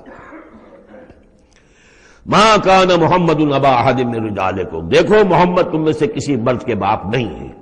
حضور کو اللہ تعالیٰ نے اولاد نرینہ نہیں دی، جو دی تھی بچپن ہی میں اسے اٹھا لیا۔ آخری عمر میں بھی یہ سمجھیے کہ حضرت ان کا نام کیا تھا، ماریہ قبطیہ، ان کے بطن سے حضرت ابراہیم کی ولادت ہوئی ہے۔ اور یہ ایک عجیب مسئلہ ہے کہ حضرت ابراہیم کے عقد میں یا آپ کے نکاح میں آئیں ہاجرہ، وہ بھی مصر کی تھیں جن سے اسماعیل کی ولادت ہوئی۔ اسماعیل کی نسل میں حضور ہیں صلی اللہ علیہ وسلم، پھر مصر ہی سے ماریہ قبطیہ آ رہی ہیں، اور ان کے بطن سے جو بیٹا ہوا اس کا نام حضور نے ابراہیم رکھا۔ اور حضور کو بہت محبوب بھی تھا، لیکن وہ بہت ہی چھوٹا ہستہ تھا، بچپن میں ہی فوت ہو گیا ہے، اور حضور کو اس کا افسوس بھی ہوا۔ یا ابراہیم انا لفراقک محزونون، یا ابراہیم ہم تمہاری جدائی سے بڑے محزون ہیں، ہمیں رنج ہے۔ بہرحال ما کان محمد ابا احد من رجالکم، تمہارے مردوں میں سے کسی کے باپ نہیں ہے۔ یہ زید ابن حارثہ کے باپ نہیں ہے۔ زید ابن حارثہ منہ بولا بیٹا تھا، اب جبکہ ہم نے حکم نازل کر دیا ہے اب وہ سلسلہ منقطع ہو گیا۔ ولیکن رسول اللہ و خاتم النبیین، بلکہ یہ اللہ کے رسول ہیں اور نبیوں کی مہر ہیں۔ اب نبوت ختم ہو رہی ہے ان پر، اب کوئی نبی آنے والا نہیں، لہذا جتنی بھی رسومات جاہلیت کی تھیں اگر ان کے ذریعے سے وہ ختم نہ ہو تو پھر کس کے ذریعے سے ختم ہوگی؟ یہ ہے اس میں جو دلیل مضمر ہے کہ یہ جو کڑوا گھونٹ ہے محمد صلی اللہ علیہ وسلم بھی تو آپ کو کرنا ہی تھا، اس لیے کہ یہ جاہلانہ رسمیں جو ہیں اگر آپ اس کے اندر یہ اقدام نہ کرتے اور آپ نے اپنے منہ بولے بیٹے کی بیوی سے اگر شادی نہ کی ہوتی تو یہ رسم ختم نہیں ہو سکتی تھی۔ اور یہی بات بتائی جا رہی ہے لوگوں کو، ما کان محمد ابا احد من رجالکم ولکن رسول اللہ وخاتم النبیین، وہ تو اللہ کے رسول ہے اور خاتم النبیین۔ اب اس میں ایک بڑا باریک نقطہ ہے، وہ نوٹ کر لیجئے، رسالت حضور کی دائم و قائم ہے، چل رہی ہے ابھی تک۔ فرق صرف یہ ہے کہ اس وقت تک براہ راست آپ بنفس نفیس اپنی رسالت کے فرائض ادا کر رہے تھے، اب بائی پروکسی ہے، اب امت کے ذریعے سے ہے۔ جو بھی آپ کے امتی ہیں، جو بھی دین کے خادم ہیں، جو بھی قرآن کے پیغام کو پہنچا رہے ہیں، جہاں جہاں تک پہنچا رہے ہیں وہ رسالت محمدی کا پیغام پہنچ رہا ہے، رسالت محمد کی ہے صلی اللہ علیہ وسلم۔ جیسے کہ ہم نے سورہ انعام میں آیت پڑھی تھی، اوحی الی ھذا القرآن لانذرکم بہ ومن بلغ، اے نبی ان سے کہہ دیجئے یہ قرآن مجھ پر وحی کیا گیا ہے تاکہ اس کے ذریعے سے میں تمہیں بھی خبردار کر دوں اور جسے بھی یہ قرآن پہنچ جائے۔ اسی لیے امت کو آپ ہدایت دے کر گئے تھے، فَلْيُبَلِّغِ الشَّاهِدُ الْغَائِبَ، اب یہ تمہارا کام ہے اس قرآن کی تبلیغ کرو اور پہنچاؤ، جو بھی یہاں نہیں ہے ان تک پہنچاؤ۔ تو گویا کہ رسالت محمدی ختم نہیں ہوئی ہے، رسالت محمدی تو چل رہی ہے، لہذا ختم کا لفظ جو آیا ہے وہ رسالت کے ساتھ نہیں آیا، نبوت کے ساتھ آیا۔ نبوت ختم ہو گئی جب وحی کا دروازہ بند ہو گیا، نبوت ختم ہو گئی۔ نبوت محمدی آپ کی ذات کے ساتھ تھی، وہ جیسے ہی آپ کی ذات جو ہے وہ اس دنیا سے اس نے پردہ کیا، اس کے ساتھ ہی آپ کی وہ نبوت کا دروازہ بند ہو گیا۔ لیکن رسالت محمدی وہ تو دائم و قائم ہے، اسی لیے یاد دیکھیے ولیکن رسول اللہ ہے وخاتم النبیین، آپ تو اللہ کے رسول ہیں اور دائم ہیں اور قائم ہیں، اور خاتم النبیین ہیں اور نبیوں کی مہر ہے، وکان اللہ بکل شیء علیما، اور یقیناً اللہ تو ہر چیز کا علم رکھنے والا ہے۔ یا ایھا الذین آمنوا اذکروا اللہ ذکرا کثیرا وسبحوہ بکرۃ واصیلا هو الذی یصلی علیکم وملائکتہ لیخرجکم من الظلمات الی النور وکان بالمؤمنین رحیما۔ صدق اللہ العظیم۔ اہل ایمان اللہ کا ذکر کیا کرو کثرت کے ساتھ۔ ذکر کثیر سے مراد کیا ہے کہ انسان کسی بھی حال میں ہو اللہ کو یاد رکھے۔ پنجابی میں ایک کہاوت ہے، ہتھ کارول دل یارول، کام آپ کر رہے ہیں کوئی بھی کر رہے ہیں لیکن یہ کہ آپ کا دل اللہ کے ساتھ لگا ہونا چاہیے۔ اس کا جو بہترین طریقہ ہے وہ یہ ہے کہ تمام جو بھی معمولات زندگی کے ہیں ان کے ساتھ ہی حضور صلی اللہ علیہ وسلم سے مسنون دعائیں ہیں۔ گھر میں داخل ہو رہے ہیں تو دعا مانگیے، باہر نکل رہے ہیں تو دعا مانگیے، بازار میں داخل ہو رہے ہیں تو دعا مانگیے، بازار سے باہر آ رہے ہیں دعا مانگیے، بیت الخلاء میں داخل ہو رہے ہیں دعا ہے۔ لیکن آپ کام بھی کر رہے ہیں ساتھ کے ساتھ، کوئی اضافی وقت آپ کا نہیں لگ رہا ہے، لیکن اس میں یہ ہے کہ آپ کا اللہ کے ساتھ ایک رشتہ قائم رہے۔ باقی یہ کہ قرآن سب سے بڑا ذکر ہے، پھر نماز، یہ تو ہم پڑھ چکے ہیں 21ویں پارے کی پہلی آیت، وَاتْلُ مَا أُوحِیَ إِلَیْکَ مِنَ الْکِتَابِ وَأَقِمِ الصَّلَاةَ إِنَّ الصَّلَاةَ تَنْہَىٰ عَنِ الْفَحْشَاءِ وَالْمُنکَرِ وَلَذِکْرُ اللہِ اکبر۔ تو اللہ کا ذکر کرو کثرت کے ساتھ، وَسَبِّحُوهُ بُکْرَةً وَأَصِیلًا، اور صبح و شام اس کی تسبیح کرتے رہو۔ هُوَ الَّذِی یُصَلِّی عَلَیکُم وَمَلَائِکَتُهُ، وہ تم پر اپنی رحمتیں بھیجتا رہتا ہے، اپنی عنایتیں اور شفقتیں نازل فرماتا رہتا ہے، نہ صرف وہ خود بلکہ اس کے ملائکہ بھی۔ اب یہ دیکھیے وہی لفظ ہے کہ جو حضور کے بارے میں آیا ہے، ان اللہ وملائکتہ یصلون علی النبی، یقیناً اللہ اور اس کے فرشتے نبی پر رحمتیں بھیجتے ہیں۔ لیکن یہ فرمایا جا رہا کہ ایک عام اہل ایمان کو بھی حصہ ملتا ہے اس میں سے، اللہ کی عنایتیں ہیں، اللہ کی رحمتیں ہیں، وہی لفظ استعمال ہو رہا ہے اہل ایمان کے لیے۔ هو الذی یصلی علیکم وملائکتہ لیخرجکم من الظلمات الی النور، وہ اپنی رحمتیں اور عنایتیں نازل فرماتا رہتا ہے، وہ بھی اور اس کے فرشتے بھی، تاکہ نکالے تمہیں اندھیروں سے روشنی کی طرف۔ وَكَانَ بِالْمُؤْمِنِينَ رَحِيمًا، اور یقیناً اللہ تعالیٰ کے اہل ایمان کے حق میں وہ بہت رحیم ہے۔ تحیتہم یوم یلقونہ سلام، ان کی دعا جو ہے جس روز کہ وہ اللہ سے ملیں گے ہوگا سلام۔ وَأَعَدَّ لَهُمْ أَجْرًا قَرِيبًا، اور اللہ تعالیٰ نے ان کے لیے بہت باعزت اجر فراہم کیا ہوا ہے۔ یا ایھا النبی انا ارسلناک شاہدا ومبشرا ونذیرا وداعیا الی اللہ باذنہ وسراجا منیرا، اے نبی، اب یہاں نوٹ کیجئے اے نبی، ہم نے بھیجا ہے آپ کو. یہ نبوت اور رسالت کا کے درمیان جو ربط و تعلق ہے وہ بھی یہاں پر واضح ہو جائے گا. جیسے جس کسی شخص نے CSP کا امتحان پاس کر لیا، اب اس کی اپوائنٹمنٹ ہوتی ہے کسی جگہ پر، جاؤ وہاں پر DC لگو یا وہاں کوئی اور عہدہ جو ہے. ایک ہے اپوائنٹمنٹ، ایک ہے کارڈر. نبوت کارڈر ہے. اس کارڈر میں جو آ گئے ہیں اب ان کو جن کو اللہ ان میں سے چاہتا ہے اپوائنٹ کرتا ہے کسی خاص قوم کی طرف، کسی خاص علاقے کی طرف. تو اس اپوائنٹمنٹ کے بعد وہ اب رسول ہے. یا ایھا النبی، اے نبی، اسی لیے کہا جاتا ہے کہ حضور کی نبوت کا ظہور جو ہوا ہے وہ پہلی وحی سے. وہ سورہ علق کی 5 آیتیں، اقرأ بسم ربک الذی خلق، خلق الانسان من علق، اقرأ وربک الاکرم الذی علم بالقلم، علم الانسان ما لم یعلم. اب ان 5 آیتوں میں کہیں تبلیغ کا حکم نہیں ہے.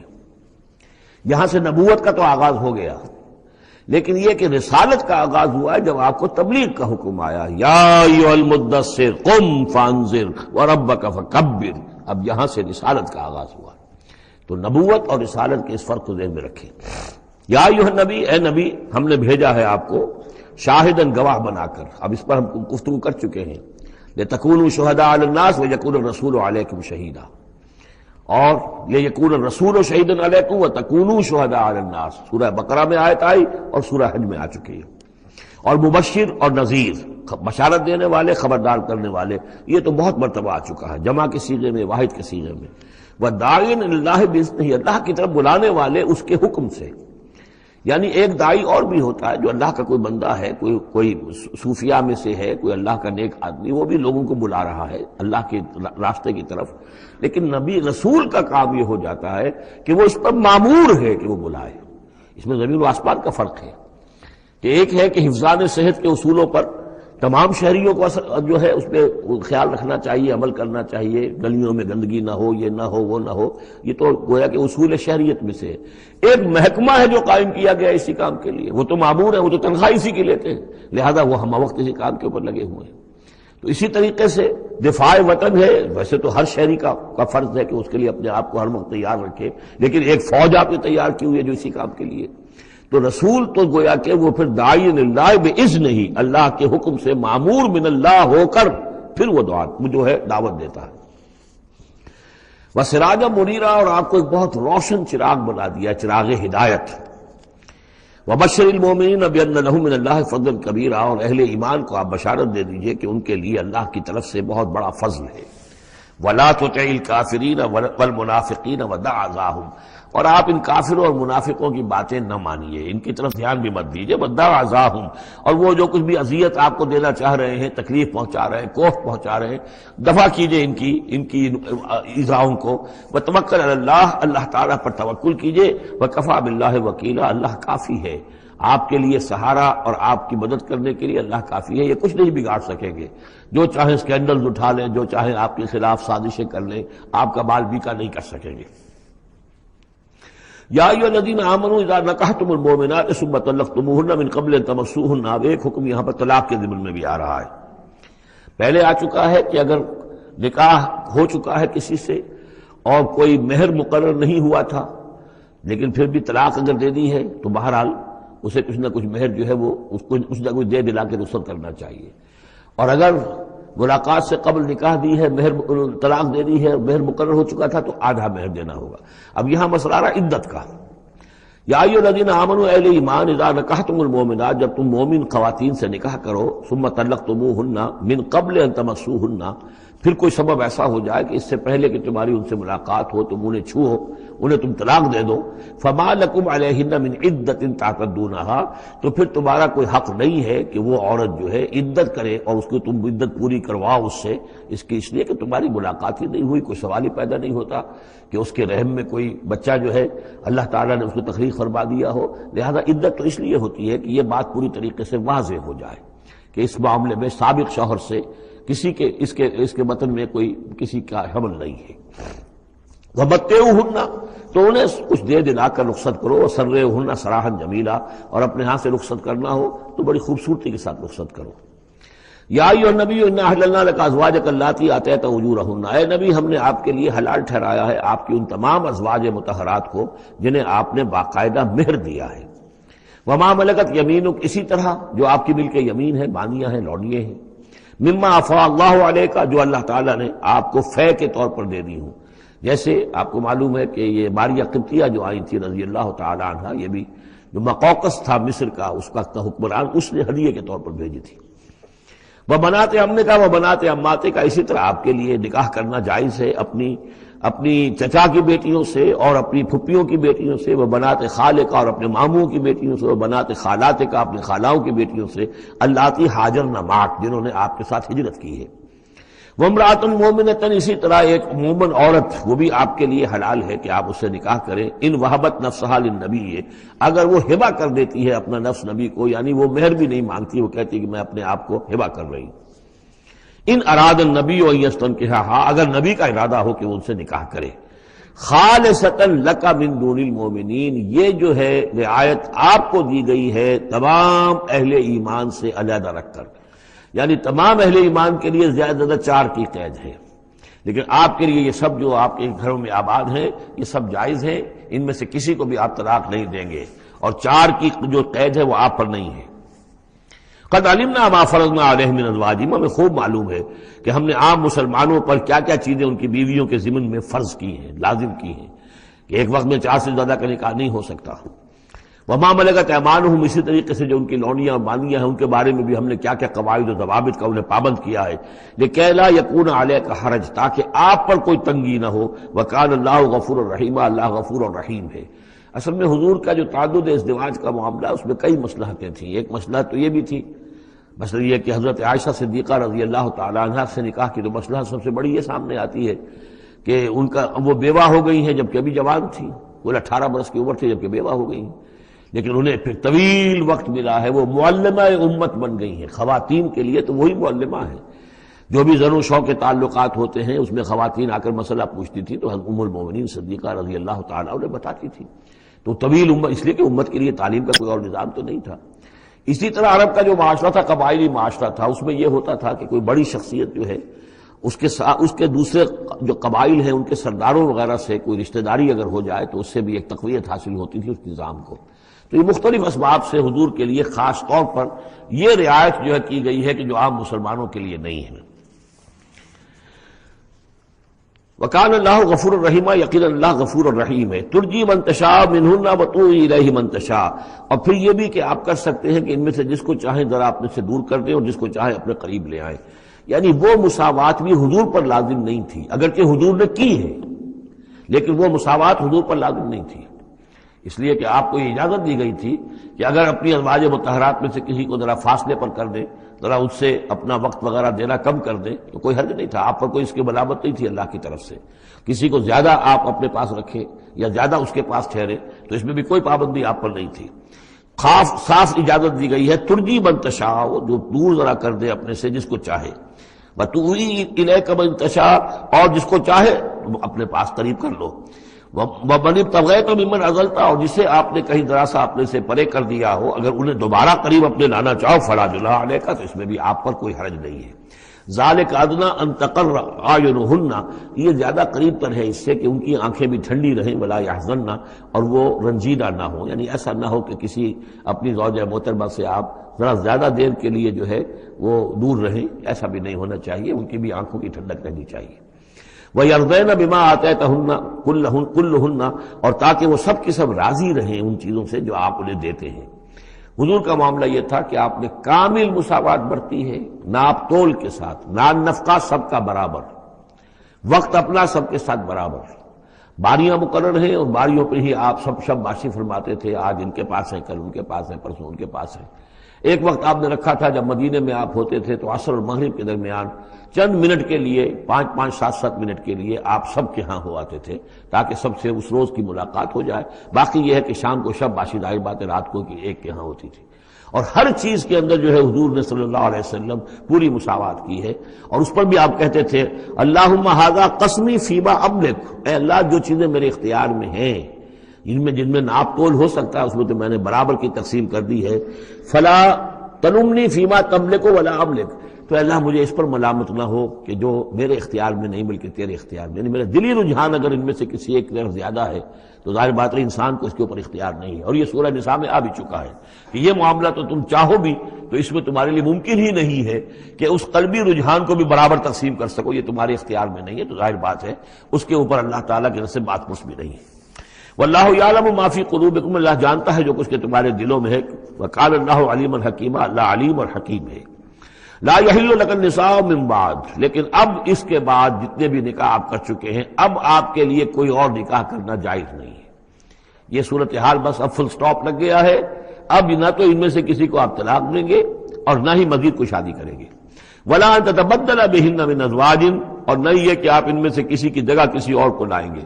ولو اعجبک حسنہن، خواہ آپ کو وہ بہت پسند بھی آئی ہو، اگر کسی خاتون کی طرف آپ کی رغبت ہو بھی گئی ہو بربنائے طبع بشری، تو اب آپ کو مزید نکاح کی اجازت نہیں ہے۔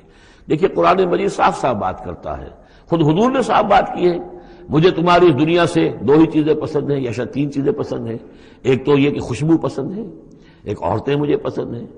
تو جو آپ نے اس میں قطعاً کوئی آپ نے جھجک نہیں رکھی کہ جو باتیں ہیں، جو بھی فطرت ہے انسان کی اور جو بھی اللہ تعالیٰ نے بنائی ہے اس کے مطابق، تو آپ نے فرمایا کہ مجھے تو دلچسپی ہے، کوئی شک نہیں۔ وَلَوْ أَعْجَبَكَ حُسْنُهُنَّ، اگرچہ کوئی آپ کو زیادہ ہی پسند آ جائے، لیکن یہ کہ اب آپ کو اجازت نہیں ہے نکاح کی، إِلَّا مَا مَلَكَتْ يَمِينُكَ، سوائے اس کے کہ جو آپ کی باندی ہو، کوئی لونڈی ہو، کسی جنگ میں اگر وہ معاملہ ہو جاتا ہے تو اس کا معاملہ علیحدہ ہے، یہ نکاح کا معاملہ ہے۔ حضور کے ہاں دو لونڈیاں ہیں، ماریہ قبطیہ اور ایک حضرت ریحانہ رضی اللہ تعالیٰ عنہما۔ وَكَانَ اللَّهُ عَلَىٰ كُلِّ شَيْءٍ رَقِيبًا، اللہ تعالیٰ ہر چیز پر نگران ہے، ہر چیز کا پہرا دے رہا ہے۔ یا ایھا الذین آمنوا لا تدخلوا بیوت النبی الا ان یؤذن لکم، اب دیکھیے جو ہم سورہ نور میں پڑھ آئے ہیں کہ اے مسلمانوں تم کسی گھر کے اندر داخل نہ ہو جب تک کہ تمہیں حتی تستانسوا ویؤذن لکم، اور اجازت نہ تمہیں مل جائے اور تم ان سے جو ہے پہلے بات چیت کرو، اذن لے کر داخل ہو۔ یہ سورہ نور میں آیت نمبر 27 اور 28، حتی تستانسوا، اور 28 میں آیا یؤذن لکم۔ لیکن یہ اس سے پہلے حکم آ رہا ہے، یہ حکم بھی سب سے پہلے نبی کے گھر کے بارے میں آیا، جیسا کہ میں بتا چکا ہوں یہ سن 5 کا نزول ہے، وہ سن 6 کا نزول ہے، پھر اس کو ایکسٹینڈ کیا ہے تمام مسلمانوں پر۔ یا ایھا الذین آمنوا، اہل ایمان مت داخل ہو جایا کرو نبی کے گھروں میں، الا ان یؤذن لکم، الا یہ کہ تمہیں اجازت دی جائے، الی طعام غیر ناظرین اناہ، کھانے کے لیے اگر تمہیں بلایا جائے تو ایسا نہ ہو کہ پہلے ہی جا کے دھرنا مار کر بیٹھ جاؤ کہ کھانا تیار ہو رہا ہے تو بیٹھے ہوئے وہاں۔ ولیکن اذا دعیتم فادخلوا، جب تمہیں بلایا جائے تب داخل ہو، فاذا طعمتم فانتشروا، جب کھانا کھا لو تو پھر وہاں سے منتشر ہو جاؤ، چلے جاؤ۔ ولا مستانسین لحدیث، اور وہاں بیٹھ نہ رہو وہ ڈیرا جما کر کے اب حضور کی باتیں سنیں گے، کچھ گفتگو ہوگی تو بیٹھے رہیں۔ ان ذالکم کان یؤذی النبی، یہ چیز نبی کے لیے ایذا کی باعث تھی، انہیں تکلیف پہنچا رہی تھی۔ وہی جو پرائیویسی ہے گھر کی، اب اس میں یہ ہے کہ کوئی آ گیا ہے اور دھرنا مار کے بیٹھا ہوا ہے، اور حضور کی مروت ہے، حضور شرافت کی وجہ سے کچھ کہہ بھی نہیں سکتے ہیں، اور ظاہر بات ہے وہ کوئی ایک ایک کنال کے اور ایک ایک ایکڑ کے گھر تو تھے نہیں، وہ چھوٹا سا کوئی ایک حجرہ ہے۔ اب اسی میں بعض اوقات ایسا ہوتا تھا کہ حضرت عائشہ کے حجرے میں کوئی شخص آ گیا ملنے کے لیے، اس نے اذن چاہا تو حضور نے بلا لیا، تو حضرت عائشہ ذرا پیٹھ موڑ کر بیٹھ گئی، اپنی کمر ادھر کر دی، کوئی چادر اوپر لے لی، اور کہاں جگہ تھی وہاں پر، وہیں پر آ کر وہ شخص آ کے اپنی بات کرتا تھا، پھر چلا جاتا تھا۔ تو فرمایا کہ یہ چیزیں جو ہے یہ یقیناً تکلیف باعث بن رہی تھی۔ ان ذالکم کان یؤذی النبی فیستحیی منکم، تو وہ تو تم سے حیا کرتے ہیں، کہہ نہیں سکتے کچھ۔ واللہ لا یستحیی من الحق، اللہ کو حق کے بیان کرنے میں کوئی جھجک نہیں ہے۔ وَإِذَا سَأَلْتُمُوهُنَّ مَتَاعًا فَاسْأَلُوهُنَّ مِنْ وَرَاءِ حجاب، اب یہ پہلی مرتبہ لفظ حجاب آیا ہے قرآن میں۔ جب تمہیں نبی کی بیویوں سے کوئی چیز مانگنی ہو تو پردے کی اوٹ سے مانگو۔ یہ گویا کہ اس پردے اور حجاب کے لیے پہلا حکم آیا ہے کہ دروازوں کے اوپر پردے ڈال دیے جائیں، اور یہ کہ پردے کے پیچھے سے رو در رو ہو کر نہیں، ایک دوسرے کے آمنے سامنے ہو کر نہیں، پردے کے پیچھے سے مانگو۔ یہاں سے حجاب کا سلسلہ اب شروع ہوا۔ ذالک اطہر لقلوبکم وقلوبہن، یہی زیادہ پاکیزہ طرز عمل ہے تمہارے دلوں کے لیے بھی، ان کے دلوں کے لیے بھی۔ ظاہر بات ہے کہ مرد اور عورت کے درمیان جو بھی اللہ تعالیٰ نے رکھی ہے، کشش رکھی ہے، اب ان چیزوں میں بہتر یہی ہے کہ نگاہ ایک دوسرے پر نہ پڑے۔ وما کان لکم ان تؤذوا رسول اللہ، اور تمہارے لیے یہ بالکل جائز نہیں ہے کہ تم اللہ کے رسول کو ایذا پہنچاؤ۔ اصل میں اس مسئلے میں ایک بات اور بھی سمجھ لیجئے، حضور کے ساتھ معاملہ خاص بھی تھا۔ ایک تو یہ کہ یہ تمام اصلاحات ہیں جو تمام مسلمان معاشرے کے لیے ہیں، لیکن یہ کہ اس کے لیے چیریٹی بگنز ایٹ ہوم، پہلا کام جو شروع کیا گیا ہے وہ محمد رسول اللہ کے گھر سے۔ لیکن ایک دوسرا مسئلہ بھی ہے کہ جو منافق تھے اور ان میں سے جو شریر تھے وہ طاق میں رہتے تھے کہ کچھ سکینڈل اٹھائیں حضور صلی اللہ علیہ وسلم کے گھر کے بارے میں۔ اب ظاہر بات ہے کہ حضور کے یہاں اتنی ازواج مطہرات تھیں، جب بعد میں آپ سوچئے کہ کسی کے دل میں یہ بھی آ سکتا ہے، جیسے فرض کیجئے کر کہہ رہا ہوں، حضرت عائشہ جوانی تھی جبکہ حضور کا انتقال ہوا، تو کسی طرف سے ایسی بات بھی آ سکتی تھی کہ ٹھیک ہے آپ ابھی اب تو اس وقت تو حضور کے گھر میں آپ آباد ہیں، لیکن یہ ہے کہ بہرحال اب حضور کو انتقال ہونا ہے، پھر میں آپ سے شادی کر لوں گا، کوئی ایسا پیغام دے کر، تاکہ یہ کہ نقب لگانے کا ایک موقع مل جائے، گھر کے اندر محمد کے گھر میں نقب لگائے۔ اس اعتبار سے خاص طور پر ضرورت تھی کہ اس معاملے میں حضور کے گھر والوں کا معاملہ جو ہے اس کے اندر وہ احتیاطی اقدامات کیے جائیں۔ ما کان لکم ان تؤذوا رسول اللہ ہے، تمہیں یہ تمہاری روا نہیں ہے کہ اللہ کے رسول کو تم ایذا پہنچاؤ، ولا ان تنکحوا ازواجہ من بعدہ ابدا، یہاں وہ روک لگا دی، اور نہ یہ جائز ہے تمہارے لیے کہ تم اس کی بیویوں سے ان کے بعد نکاح کرو کبھی بھی۔ یہ بین، کیونکہ ویسے بھی وہ ازواجہ امہاتہم، اس کی جو بیویاں ہیں حضور کی، وہ تو تمہاری اہل ایمان کی مائیں ہیں، وہ ایک درجہ وہ بھی آ گیا۔ اب خاص صراحت کے ساتھ بھی کہہ دیا ولا ان تنکحوا ازواجہ من بعدہ ابدا، حضور کی ازواج کے لیے چونکہ اس کا کوئی امکان نہیں تھا، اسی لیے حضور کسی کو طلاق نہیں دے سکتے تھے۔ طلاق دیں تو ظاہر بات ہے وہ کسی اور سے تو نکاح کر نہیں سکتی۔ یہی وجہ ہے کہ تعدد ازدواج کا معاملہ حضور کے لیے زیادہ ایکسٹینڈ کر دیا گیا۔ ان ذالکم کان عند اللہ عظیما، اور یہ چیز اللہ کے نزدیک بہت بڑی ہے۔ تو اس سے یہ کہ اگر کسی کے لیے کسی کے دل میں، کسی خبیث کے دل میں کوئی خیال ایسا آ بھی رہا ہو تو اب یہاں یہ کہ اس کی روک لگ گئی کہ یہ بات جو ہے، یہ دروازہ یہ ہمیشہ کے لیے بند ہے۔ ان تبدوا شیئا او تخفوہ فإن اللہ کان بکل شیء علیما، خواہ تم کسی چیز کو ظاہر کرو اور خواہ تم چھپاؤ، اللہ تعالیٰ تو ہر چیز کا علم رکھتا ہے۔ لا جناح علیکم علیہن فی آبائہن، اب یہ وہ حکم آ رہا ہے جو تفصیل سے آیا ہے بڑی، وہ تو اب ہم پڑھ چکے سورہ نساء میں، وہ بعد میں آیا ہے۔ یہ ذرا مختصر آ رہا ہے کہ گھر میں داخلے سے جن کو روک دیا گیا ہے کہ وہ گھر سے باہر کھڑے ہو کر مانگنے جو کچھ مانگنا ہے، گھر میں داخل نہیں ہو سکتے۔ اب اس میں استثناء کون کون ہے، کون گھر میں جا سکتا ہے، اندر جا سکتا ہے، زنانے میں کون جا سکتا ہے؟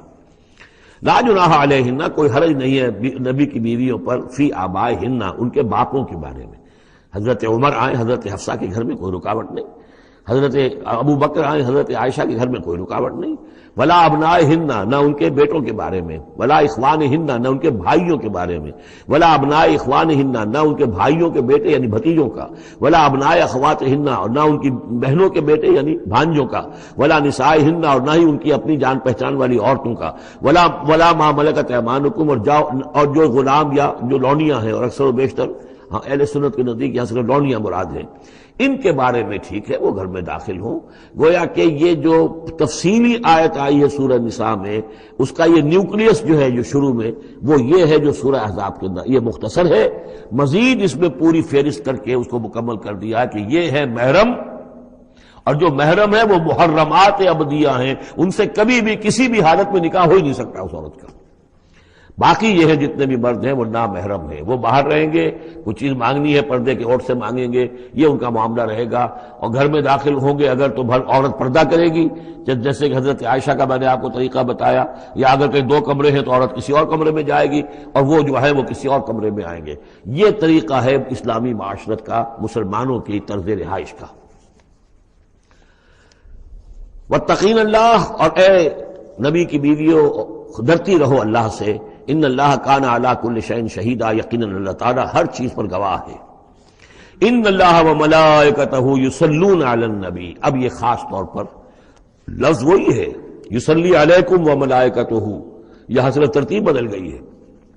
یقیناً اللہ اور اس کے فرشتے رحمت اور شفقت اور عنایت نازل کرتے رہتے ہیں نبی پر صلی اللہ علیہ وسلم۔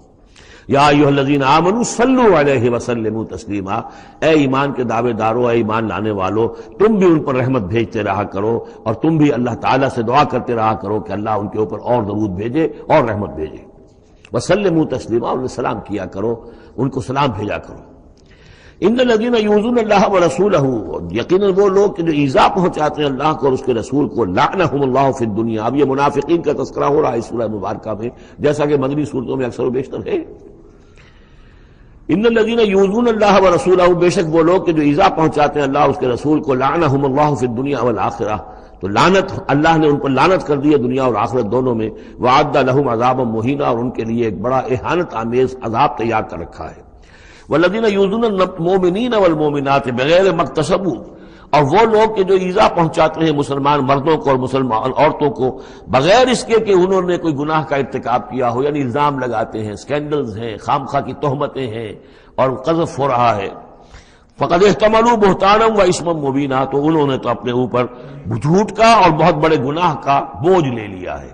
ابھی یہاں پر قذف کی سزا نہیں آئی، قذف کا حکم جو ہے اس کی حد وہ پھر سورہ نور میں آ چکی ہے، وہ ہم پڑھ چکے ہیں. 80 درے لگائے جائیں، 80 کوڑے. اگر کوئی شخص کسی مسلمان خاتون کے اوپر زنا کا الزام لگائے اور پھر 4 گواہ پیش نہ کر سکے، 80 کوڑے لگیں گے. یا ایھا النبی قل لازواجک و بناتک و نساء، اب یہ پردے کا اگلا حکم آ رہا ہے. ایک تو یہ کہ گھر میں رہو، گھر پہ پردہ ہونا چاہیے، نامحرم پردے کی اوٹ سے بات کرے، جو بھی ضروری بات ہے وہ پردے کی اوٹ سے کرے، روح کر نہ کرے. لیکن اب مسئلہ آتا ہے کہ عورت گھر سے باہر نکلے تو کیا ہو؟ آخر ظاہر بات ہے اگرچہ اصولی اعتبار سے عورت کا مقام اس کا گھر ہے، لیکن پھر بھی ضرورت ہو سکتی ہے وہ باہر جائے ضرورت کے تحت، تو اس میں کیا حکم ہے؟ یا ایھا النبی قل لازواجک و بناتک و نساء المؤمنین. اب یہاں پر دیکھیے ایکسٹینڈ کر رہے ہیں ترتیباً. اے نبی کہہ دیجئے اپنی بیویوں سے اور اپنی بیٹیوں سے اور اہل ایمان کی خواتین سے. یہ گویا کہ اب اصلاح کا دائرہ جو ہے نبی کے گھر سے نکل کر اب باہر آ رہا ہے تمام اہل ایمان کے لیے. کیا کہہ دیجئے؟ یدنین علیہن من جلابیبہن، وہ اپنے اوپر لٹکا لیا کریں اپنی بڑی چادروں کا ایک حصہ. دیکھیے جیسا کہ میں نے اس وقت بھی عرض کیا تھا سورہ جب ہم نور پڑھ رہے تھے کہ عرب میں لباس کا یہ اور خواتین کی لباس کا یہ 2 جز تھے. ایک اوڑھنی ہوتی تھی جو گھر میں اوڑھتی تھی، وہ جیسے اب بھی ہمارے یہاں اوڑھنی کا تصور ہے، اس کو کہتے ہیں خمار. اور خمرہن لفظ آیا ان کی جمع جو ہے خمرہن، ولیضربن بخمرہن علی جیوبہن، وہ اپنی ان اوڑھنیوں کا بکل مار لیا کریں اپنے سینوں پر. یہ گھر کے اندر ہوگا. باہر جب نکلتی تھی تو بڑی چادر لے لیتی تھی، اور جو جتنی شریف گھرانے کی ہوتی تھی اتنی ہی وہ اپنے آپ کو اس میں لپیٹ لیتی تھی، لیکن چہرے کے اوپر نہیں ڈالتی تھی. یہاں اس میں صرف یہ اضافہ کیا گیا ہے کہ اس کا ایک حصہ اپنے چہروں پر لٹکا لیا کریں. یہاں سے نقاب کا تصور پیدا ہوا ہے، جو ہمارے ہاں بعض جگہ پر جو ہے خاص طور پہ فرنٹیئر کے علاقے میں اب بھی ہے، وہ چادر لیتی ہیں خواتین، لیکن چادر کا جو حصہ ہے وہ ان کے چہرے کے آگے آیا ہوا ہوتا ہے. یا یہ کہ کسی طریقے سے بس صرف ایک آنکھ کھول کر، خاص طور پر ایران کے اندر اس کا بڑا رواج ہے، ان کو میں نے دیکھا ہے کہ یہ جو ہے اس قدر ایک چادر میں، بڑی چادر میں لپٹی ہوئی ہوتی ہیں دیہاتی خواتین. شہروں کے اندر تو نقشہ ذرا کچھ مختلف ہے. اب وہاں پہ چونکہ یہ بات تقریباً انہوں نے طے کر دیا کہ چہرے کا پردہ نہیں ہے، حالانکہ یہ غلط ہے. قرآن میں چہرے کا پردہ ہے. اس حوالے سے وہ جو کہا گیا کہ پردے کی اور سے ان سے بات کی جائے یا مانگا جائے، تو آخری اس کا مطلب یہ کہ چہرہ ہی تو ہے نا جس کو روکا جا رہا ہے. باقی گھر میں جو ازواج مطہرات تھی بغیر لباس کے تو نہیں تھی معاذ اللہ، لیکن یہ کہ چہرے ہی کے پردے کے لیے کہا ہے کہ فَصَلُوهُنَّ مِن وَرَاءِ حجاب، اور حجاب کا لفظ چل رہا ہے اسی کے لیے. لیکن یہ کہ اب یہ حکم دیا گیا کہ آپ ایک چادر کو، جو چادر لے کے آپ نکلتی ہی ہیں باہر، جو بھی شریف خواتین ہیں، وہ چادر کو ذرا اپنے چہروں کے اوپر لٹکا لیا کریں. یہ جلباب کہلاتا تھا، بڑی چادر جو لے کر نکلتے تھے. تو ایک ہے خمار، اوڑھنی، جس کی جمع ہے خمرہن، خمر. ایک ہے جلباب، بڑی چادر، جس کی جمع ہے جلابیب، جلابیبہن، وہ اپنی بڑی چادروں کا ایک حصہ اپنے سامنے لٹکا لیا کرے چہرے کے. ذالک ادنی ان یعرفنا، یہ بہتر ہے اور نزدیک تر ہے اس سے کہ ان کو پہچان لیا جائے کہ یہ شریف گھرانے کی خواتین ہیں، کیونکہ وہاں لونڈیاں باندیاں جو ہوتی تھی ان کے ہاں وہ رواج نہیں تھا. ابھی یہ جو گھر کی خاندانی خواتین ہیں ان کے ساتھ یہ بات شروع کی جا رہی ہے. فلا یؤذین، تو انہیں کوئی ایذا نہ پہنچائی جائے. وکان اللہ غفور الرحیم، اور یقینا اللہ غفور الرحیم ہے. لئن لم ينتهِ المنافقون، اگر یہ منافق باز نہ آئے، والذین فی قلوبہم مرض، اور وہ جن کے دلوں میں روگ ہے، والمرجفون فی المدینہ، اور وہ لوگ کہ جو سنسنی پیدا کرتے ہیں مدینے کے اندر، ایسی خبریں اسکینڈلائز کر کے اور سنسنی پیدا کرتے ہیں کہ یہ بات ہو گئی، فلاں نے یہ کہہ دیا، فلاں نے یہ تہمت لگا دی.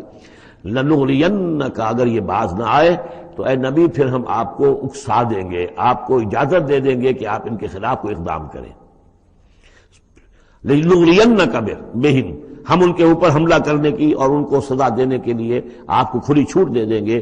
ثم لا یجاورونک فیہا الا قلیلا، پھر یہ شہر مدینہ کے اندر آپ کے پڑوسی بن کر نہیں رہ سکیں گے مگر یہ تھوڑا سا وقت جو یہ گزار رہے ہیں. ملعونین، ان پر پھٹکار ہے.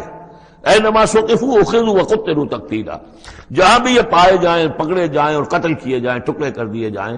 لیکن یہ وہ حکم جو ہے یہ ایک اللہ تعالیٰ کی بیزاری اور شدت ناراضگی کا مظہر ہے، لیکن منافقین کے اعتبار سے کبھی اس طرح کا کوئی اقدام حضور کی سیرت میں ثابت نہیں ہے۔ سنت اللہ فی الذین خلوا من قبل، یہ اللہ کی سنت ہے، اللہ کا طریقہ ہے، اللہ کا قانون ہے، یہ ان قوموں کے بارے میں، امتوں کے بارے میں بھی جو پہلے گزر چکی ہیں۔ ولن تجد لسنت اللہ تبدیلا، اور تم نہیں پاؤ گے اللہ کی سنت کے اندر کوئی تبدیلی۔ ولن تجد لسنت یسألک الناس ولن تجد لسنت اللہ تبدیلا، تم نہیں پاؤ گے اللہ کی سنت میں کوئی تبدیلی۔ یسألک الناس عن الساعہ، اے نبی لوگ آپ سے قیامت کے بارے میں پوچھتے ہیں۔ قل انما علمها عند اللہ، کہہ دیجئے اس کا علم تو اللہ کے پاس ہے۔ وما یدریک لعل الساعة تکون قریبا، اور تمہیں کیا معلوم ہو سکتا ہے کہ قیامت قریب آ چکی ہو۔ ان اللہ لعن الکافرین وأعد لهم سعیرا، اللہ نے کافروں پر لعنت فرمائی ہے اور ان کے لیے دہکتی ہوئی آگ تیار کر رکھی ہے۔ خالدین فیہا ابدا، اس میں رہیں گے ہمیشہ ہمیش۔ لا یجدون ولیا ولا نصیرا، نہیں پائیں گے کوئی حمایتی اور نہ مددگار۔ یوم تقلب وجوہہم فی النار، جس دن کے وہ اوندھے کر دیے جائیں گے آگ میں۔ یقولون یا لیتنا اطعنا اللہ واطعنا الرسولا، اس وقت کہیں گے کہ ہائے کاش کہ ہم نے اطاعت کی ہوتی اللہ کی اور اطاعت کی ہوتی اس کے رسول کی۔ وقالوا ربنا انا اطعنا سادتنا وکبراءنا فاضلونا السبیلا، وہ کہیں گے اے اللہ ہم نے تو اپنے سرداروں اور اپنے جو بڑے چودھری تھے ان کی اطاعت ہم نے کی، ان کا کہنا مانا، ان کے کہے پر چلے، بس انہوں نے ہمیں صحیح راستے سے بھٹکا دیا۔ ربنا آتہم ضعفین من العذاب، اے اللہ ان کو دگنا عذاب دے، والعنہم لعنا کبیرا، اور ان پر لعنت فرما بہت ہی بڑی لعنت۔ یا ایھا الذین آمنوا لا تکونوا کالذین آذوا موسیٰ وبرأہ اللہ مما قالوا، اہل ایمان ان لوگوں کے مانند نہ ہو جاؤ کہ جنہوں نے موسیٰ کو اذیت دی تھی۔ دیکھیں موسیٰ کو ایک اذیت تو وہ تھی جو ہم سورہ مائدہ میں پڑھائے ہیں کہ جب موسیٰ نے کہا علیہ الصلوۃ والسلام کہ اب اللہ کی راہ میں جنگ کرو، اور پوری قوم نے انکار کر دیا۔ ظاہر بات ہے کہ جو آپ پر بیزاری طاری ہوئی، جس پر آپ نے کہا کہ رب انی لا املک الا نفسی واخی فافرق بیننا وبین القوم الفاسقین، تو اس سے اندازہ ہو رہا ہے کس قدر آپ کو تکلیف پہنچی ہے۔ ایک بات روایات میں آتا ہے کہ آپ پر کوئی جسمانی عیب بھی لگایا گیا تھا، وہ اپنی حیا اور شرم کی وجہ سے وہ اپنا لباس جو ہے وہ خاص طور پر اکثر و بیشتر کبھی بھی آپ عریاں نہیں ہوتے تھے، جو ان کے ہاں جو رواج تھا ان میں یہ ہے کہ اتنا لحاظ نہیں رکھتے تھے، لیکن یہ کہ اب انہوں نے یہ کہنا شروع کر دیا کہ کوئی عیب ہے ان کے اندر جسمانی طور پر جس کی وجہ سے یہ اتنے شرم اور حیا کا مظاہرہ کرتے ہیں۔ بہرحال اللہ تعالیٰ نے اس کے لیے ایک سبیل پیدا کی، ایک لمبا قصہ ہے کہ جو احادیث میں موجود ہے۔ تو فرمایا تو اب یہ ہے ذاتی قسم کی ایذا، اور میں سمجھتا ہوں کہ وہ حدیث جو اندر جو واقع ہے وہ صحیح ہے، اس لیے کہ یہاں بھی ذاتی قسم کی ایذا ہے جس کا تذکرہ ہو رہا ہے کہ حضور کے ازواج مطہرات کے حوالے سے کوئی اس طرح کا سکینڈل اٹھا کر جو ہے تو وہ تو تکلیف، جیسے کہ سورہ نور میں ہم پڑھ رہے ہیں کہ کس قدر دن آپ پر سخت گزرے ہیں وہ، جبکہ حضور حضرت عائشہ پر جو ہے وہ تہمت لگائی گئی تھی۔ تو یا ایھا الذین آمنوا لا تکونوا کالذین آذوا موسیٰ، ان لوگوں کے مانند نہ بن جاؤ کہ جنہوں نے موسیٰ کو اذیت دی تھی۔ فبرأہ اللہ مما قالوا، تو اللہ تعالیٰ نے انہیں بری ثابت کیا، ان کی ثابت کر دیا کہ ان میں وہ عیب نہیں ہے جو انہوں نے ان پر لگایا تھا۔ وکان عند اللہ وجیہا، اور وہ تو اللہ کے نزدیک بہت وجیح انسان تھے، صاحب حیثیت، صاحب وجاہت۔ یا ایھا الذین آمنوا اتقوا اللہ وقولوا قولا سدیدا، اہل ایمان اللہ کا تقوی اختیار کرو اور بات کرو سیدھی، خاص طور پر یہ گھریلو زندگی کے اندر چونکہ یہ معاملات ہو رہے ہیں تو یہ کہ گھریلو زندگی میں خاص طور پر انسان جو ہے زبان کا استعمال جو ہے اس میں محتاط رہے۔ یصلح لکم اعمالکم، اللہ تعالیٰ تمہارے سارے اعمال درست کر دے گا۔ ویغفر لکم ذنوبکم، اور اگر کبھی کسی نسیان یا کسی جذبات کے رو میں کوئی غلطی ہو جائے گی تو اللہ تعالیٰ تمہاری خطائیں بخش بھی دے گا۔ وَمَن يُطِعِ اللَّهَ وَرَسُولَهُ فَقَدْ فَازَ فَوْزًا عَظِيمًا، اور جو کوئی بھی اللہ اور اس کے رسول کی اطاعت پر کاربند ہو گیا اس نے تو بہت بڑی کامیابی حاصل کر لی۔ یہ دو آیتیں جو ہیں یا ایھا الذین آمنوا اتقوا اللہ وقولوا قولا سدیدا یصلح لکم اعمالکم ویغفر لکم ذنوبکم ومن یطع اللہ ورسولہ فقد فاز فوزا عظیما، یہ بھی حضور نے خطبہ نکاح میں شامل کی تھی، جیسے سورہ نساء کی پہلی آیت یا ایھا الناس اتقوا ربکم الذی خلقکم من نفس واحدۃ وخلق منها زوجها وبث منهما رجالا کثیرا ونساء واتقوا اللہ الذی تساءلون به والارحام ان اللہ کان علیکم رقیبا، ایک وہ آیت، دو یہ، اور ایک آیت سورہ آل عمران کی یا ایھا الذین آمنوا اتقوا اللہ حق تقاتہ ولا تموتن الا وانتم مسلمون۔ انا عرضنا الامانۃ علی السماوات والارض والجبال، ہم نے امانت کو پیش کیا آسمانوں پر اور زمین پر اور پہاڑوں پر، فابین ان یحملنها، تو ان سب نے انکار کر دیا اس کو اٹھانے سے، واشفقن منها، اور اس سے ڈر گئے، وحملها الانسان، انسان نے اسے اٹھا لیا، انہ کان ظلوما جہولا، یقیناً وہ نادان بھی تھا اور ظالم بھی تھا، یعنی اپنے آپ پر ظلم کیا اتنی بڑی امانت سنبھال کر۔ اب یہ امانت کون سی ہے، اس پر بہت سے اقوال ہیں تفسیری۔ اب ظاہر بات ہے کہ یہاں ان میں سے کون سا کہ کیا دلیل ہے، کسی کے حق میں کیا دلیل ہے، میں جس کو رد کر رہا ہوں کیوں کر رہا ہوں، اس کا موقع نہیں ہے، لیکن میرے نزدیک اور مجھے اس پر جزم ہے، پوری طریقے سے وثوق ہے، اس امانت سے مراد ہے روح۔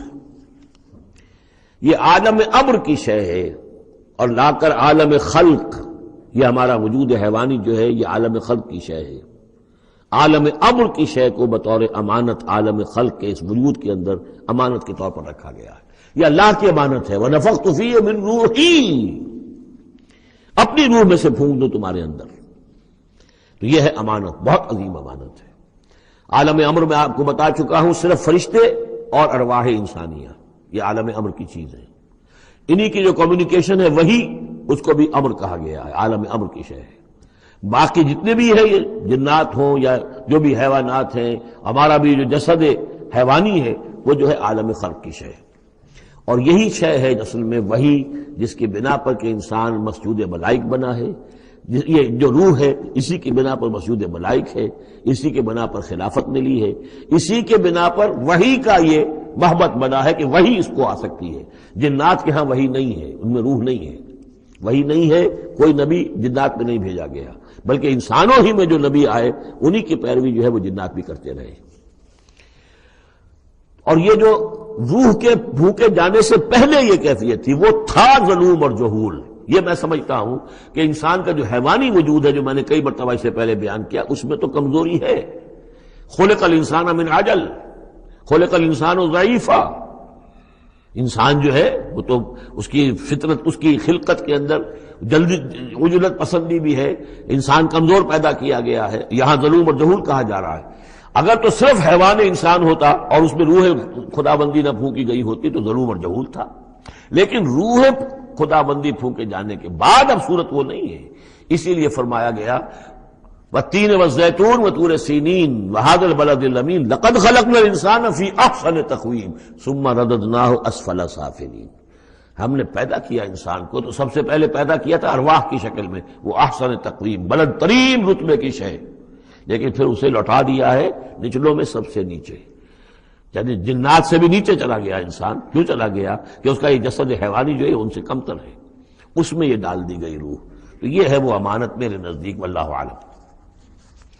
لِيُعَذِّبَ اللَّهُ الْمُنَافِقِينَ وَالْمُنَافِقَاتِ، اس امانت ہی کا اب یہ ظہور ہوگا، اس کا نتیجہ کیا نکلے گا؟ جو اس امانت کا حق ادا کرے گا اس کے لیے اللہ تعالیٰ کے لیے روح و ریحان و جنت نعیم، جو اس امانت میں خیانت کرے گا، اس کا حق ادا نہیں کرے گا، وہ حیوانی بن کر رہ جائے گا، حیوانی خواہشات اور حیوانی ہی داعیات ہی کا تابع فرمان بن کر رہ جائے گا، اس نے گویا کہ خیانت کی اس امانت میں۔ اس کے لیے لِيُعَذِّبَ اللَّهُ الْمُنَافِقِينَ وَالْمُنَافِقَاتِ وَالْمُشْرِكِينَ وَالْمُشْرِكَاتِ، تاکہ نتیجہ یہ نکلے کہ اللہ عذاب دے منافق مردوں کو، منافق عورتوں کو، اور مشرک مردوں کو اور مشرک عورتوں کو۔ وَيَتُوبَ اللَّهُ عَلَى الْمُؤْمِنِينَ وَالْمُؤْمِنَاتِ، اور اللہ تعالیٰ عنایت فرمائے اور معاف کرے اور توبہ قبول کرے اور توبہ کی توفیق دے اہل ایمان مردوں کو بھی، اہل ایمان عورتوں کو بھی۔ وَكَانَ اللَّهُ غَفُورًا رَحِيمًا، یقیناً اللہ تعالیٰ غفور اور رحیم ہے۔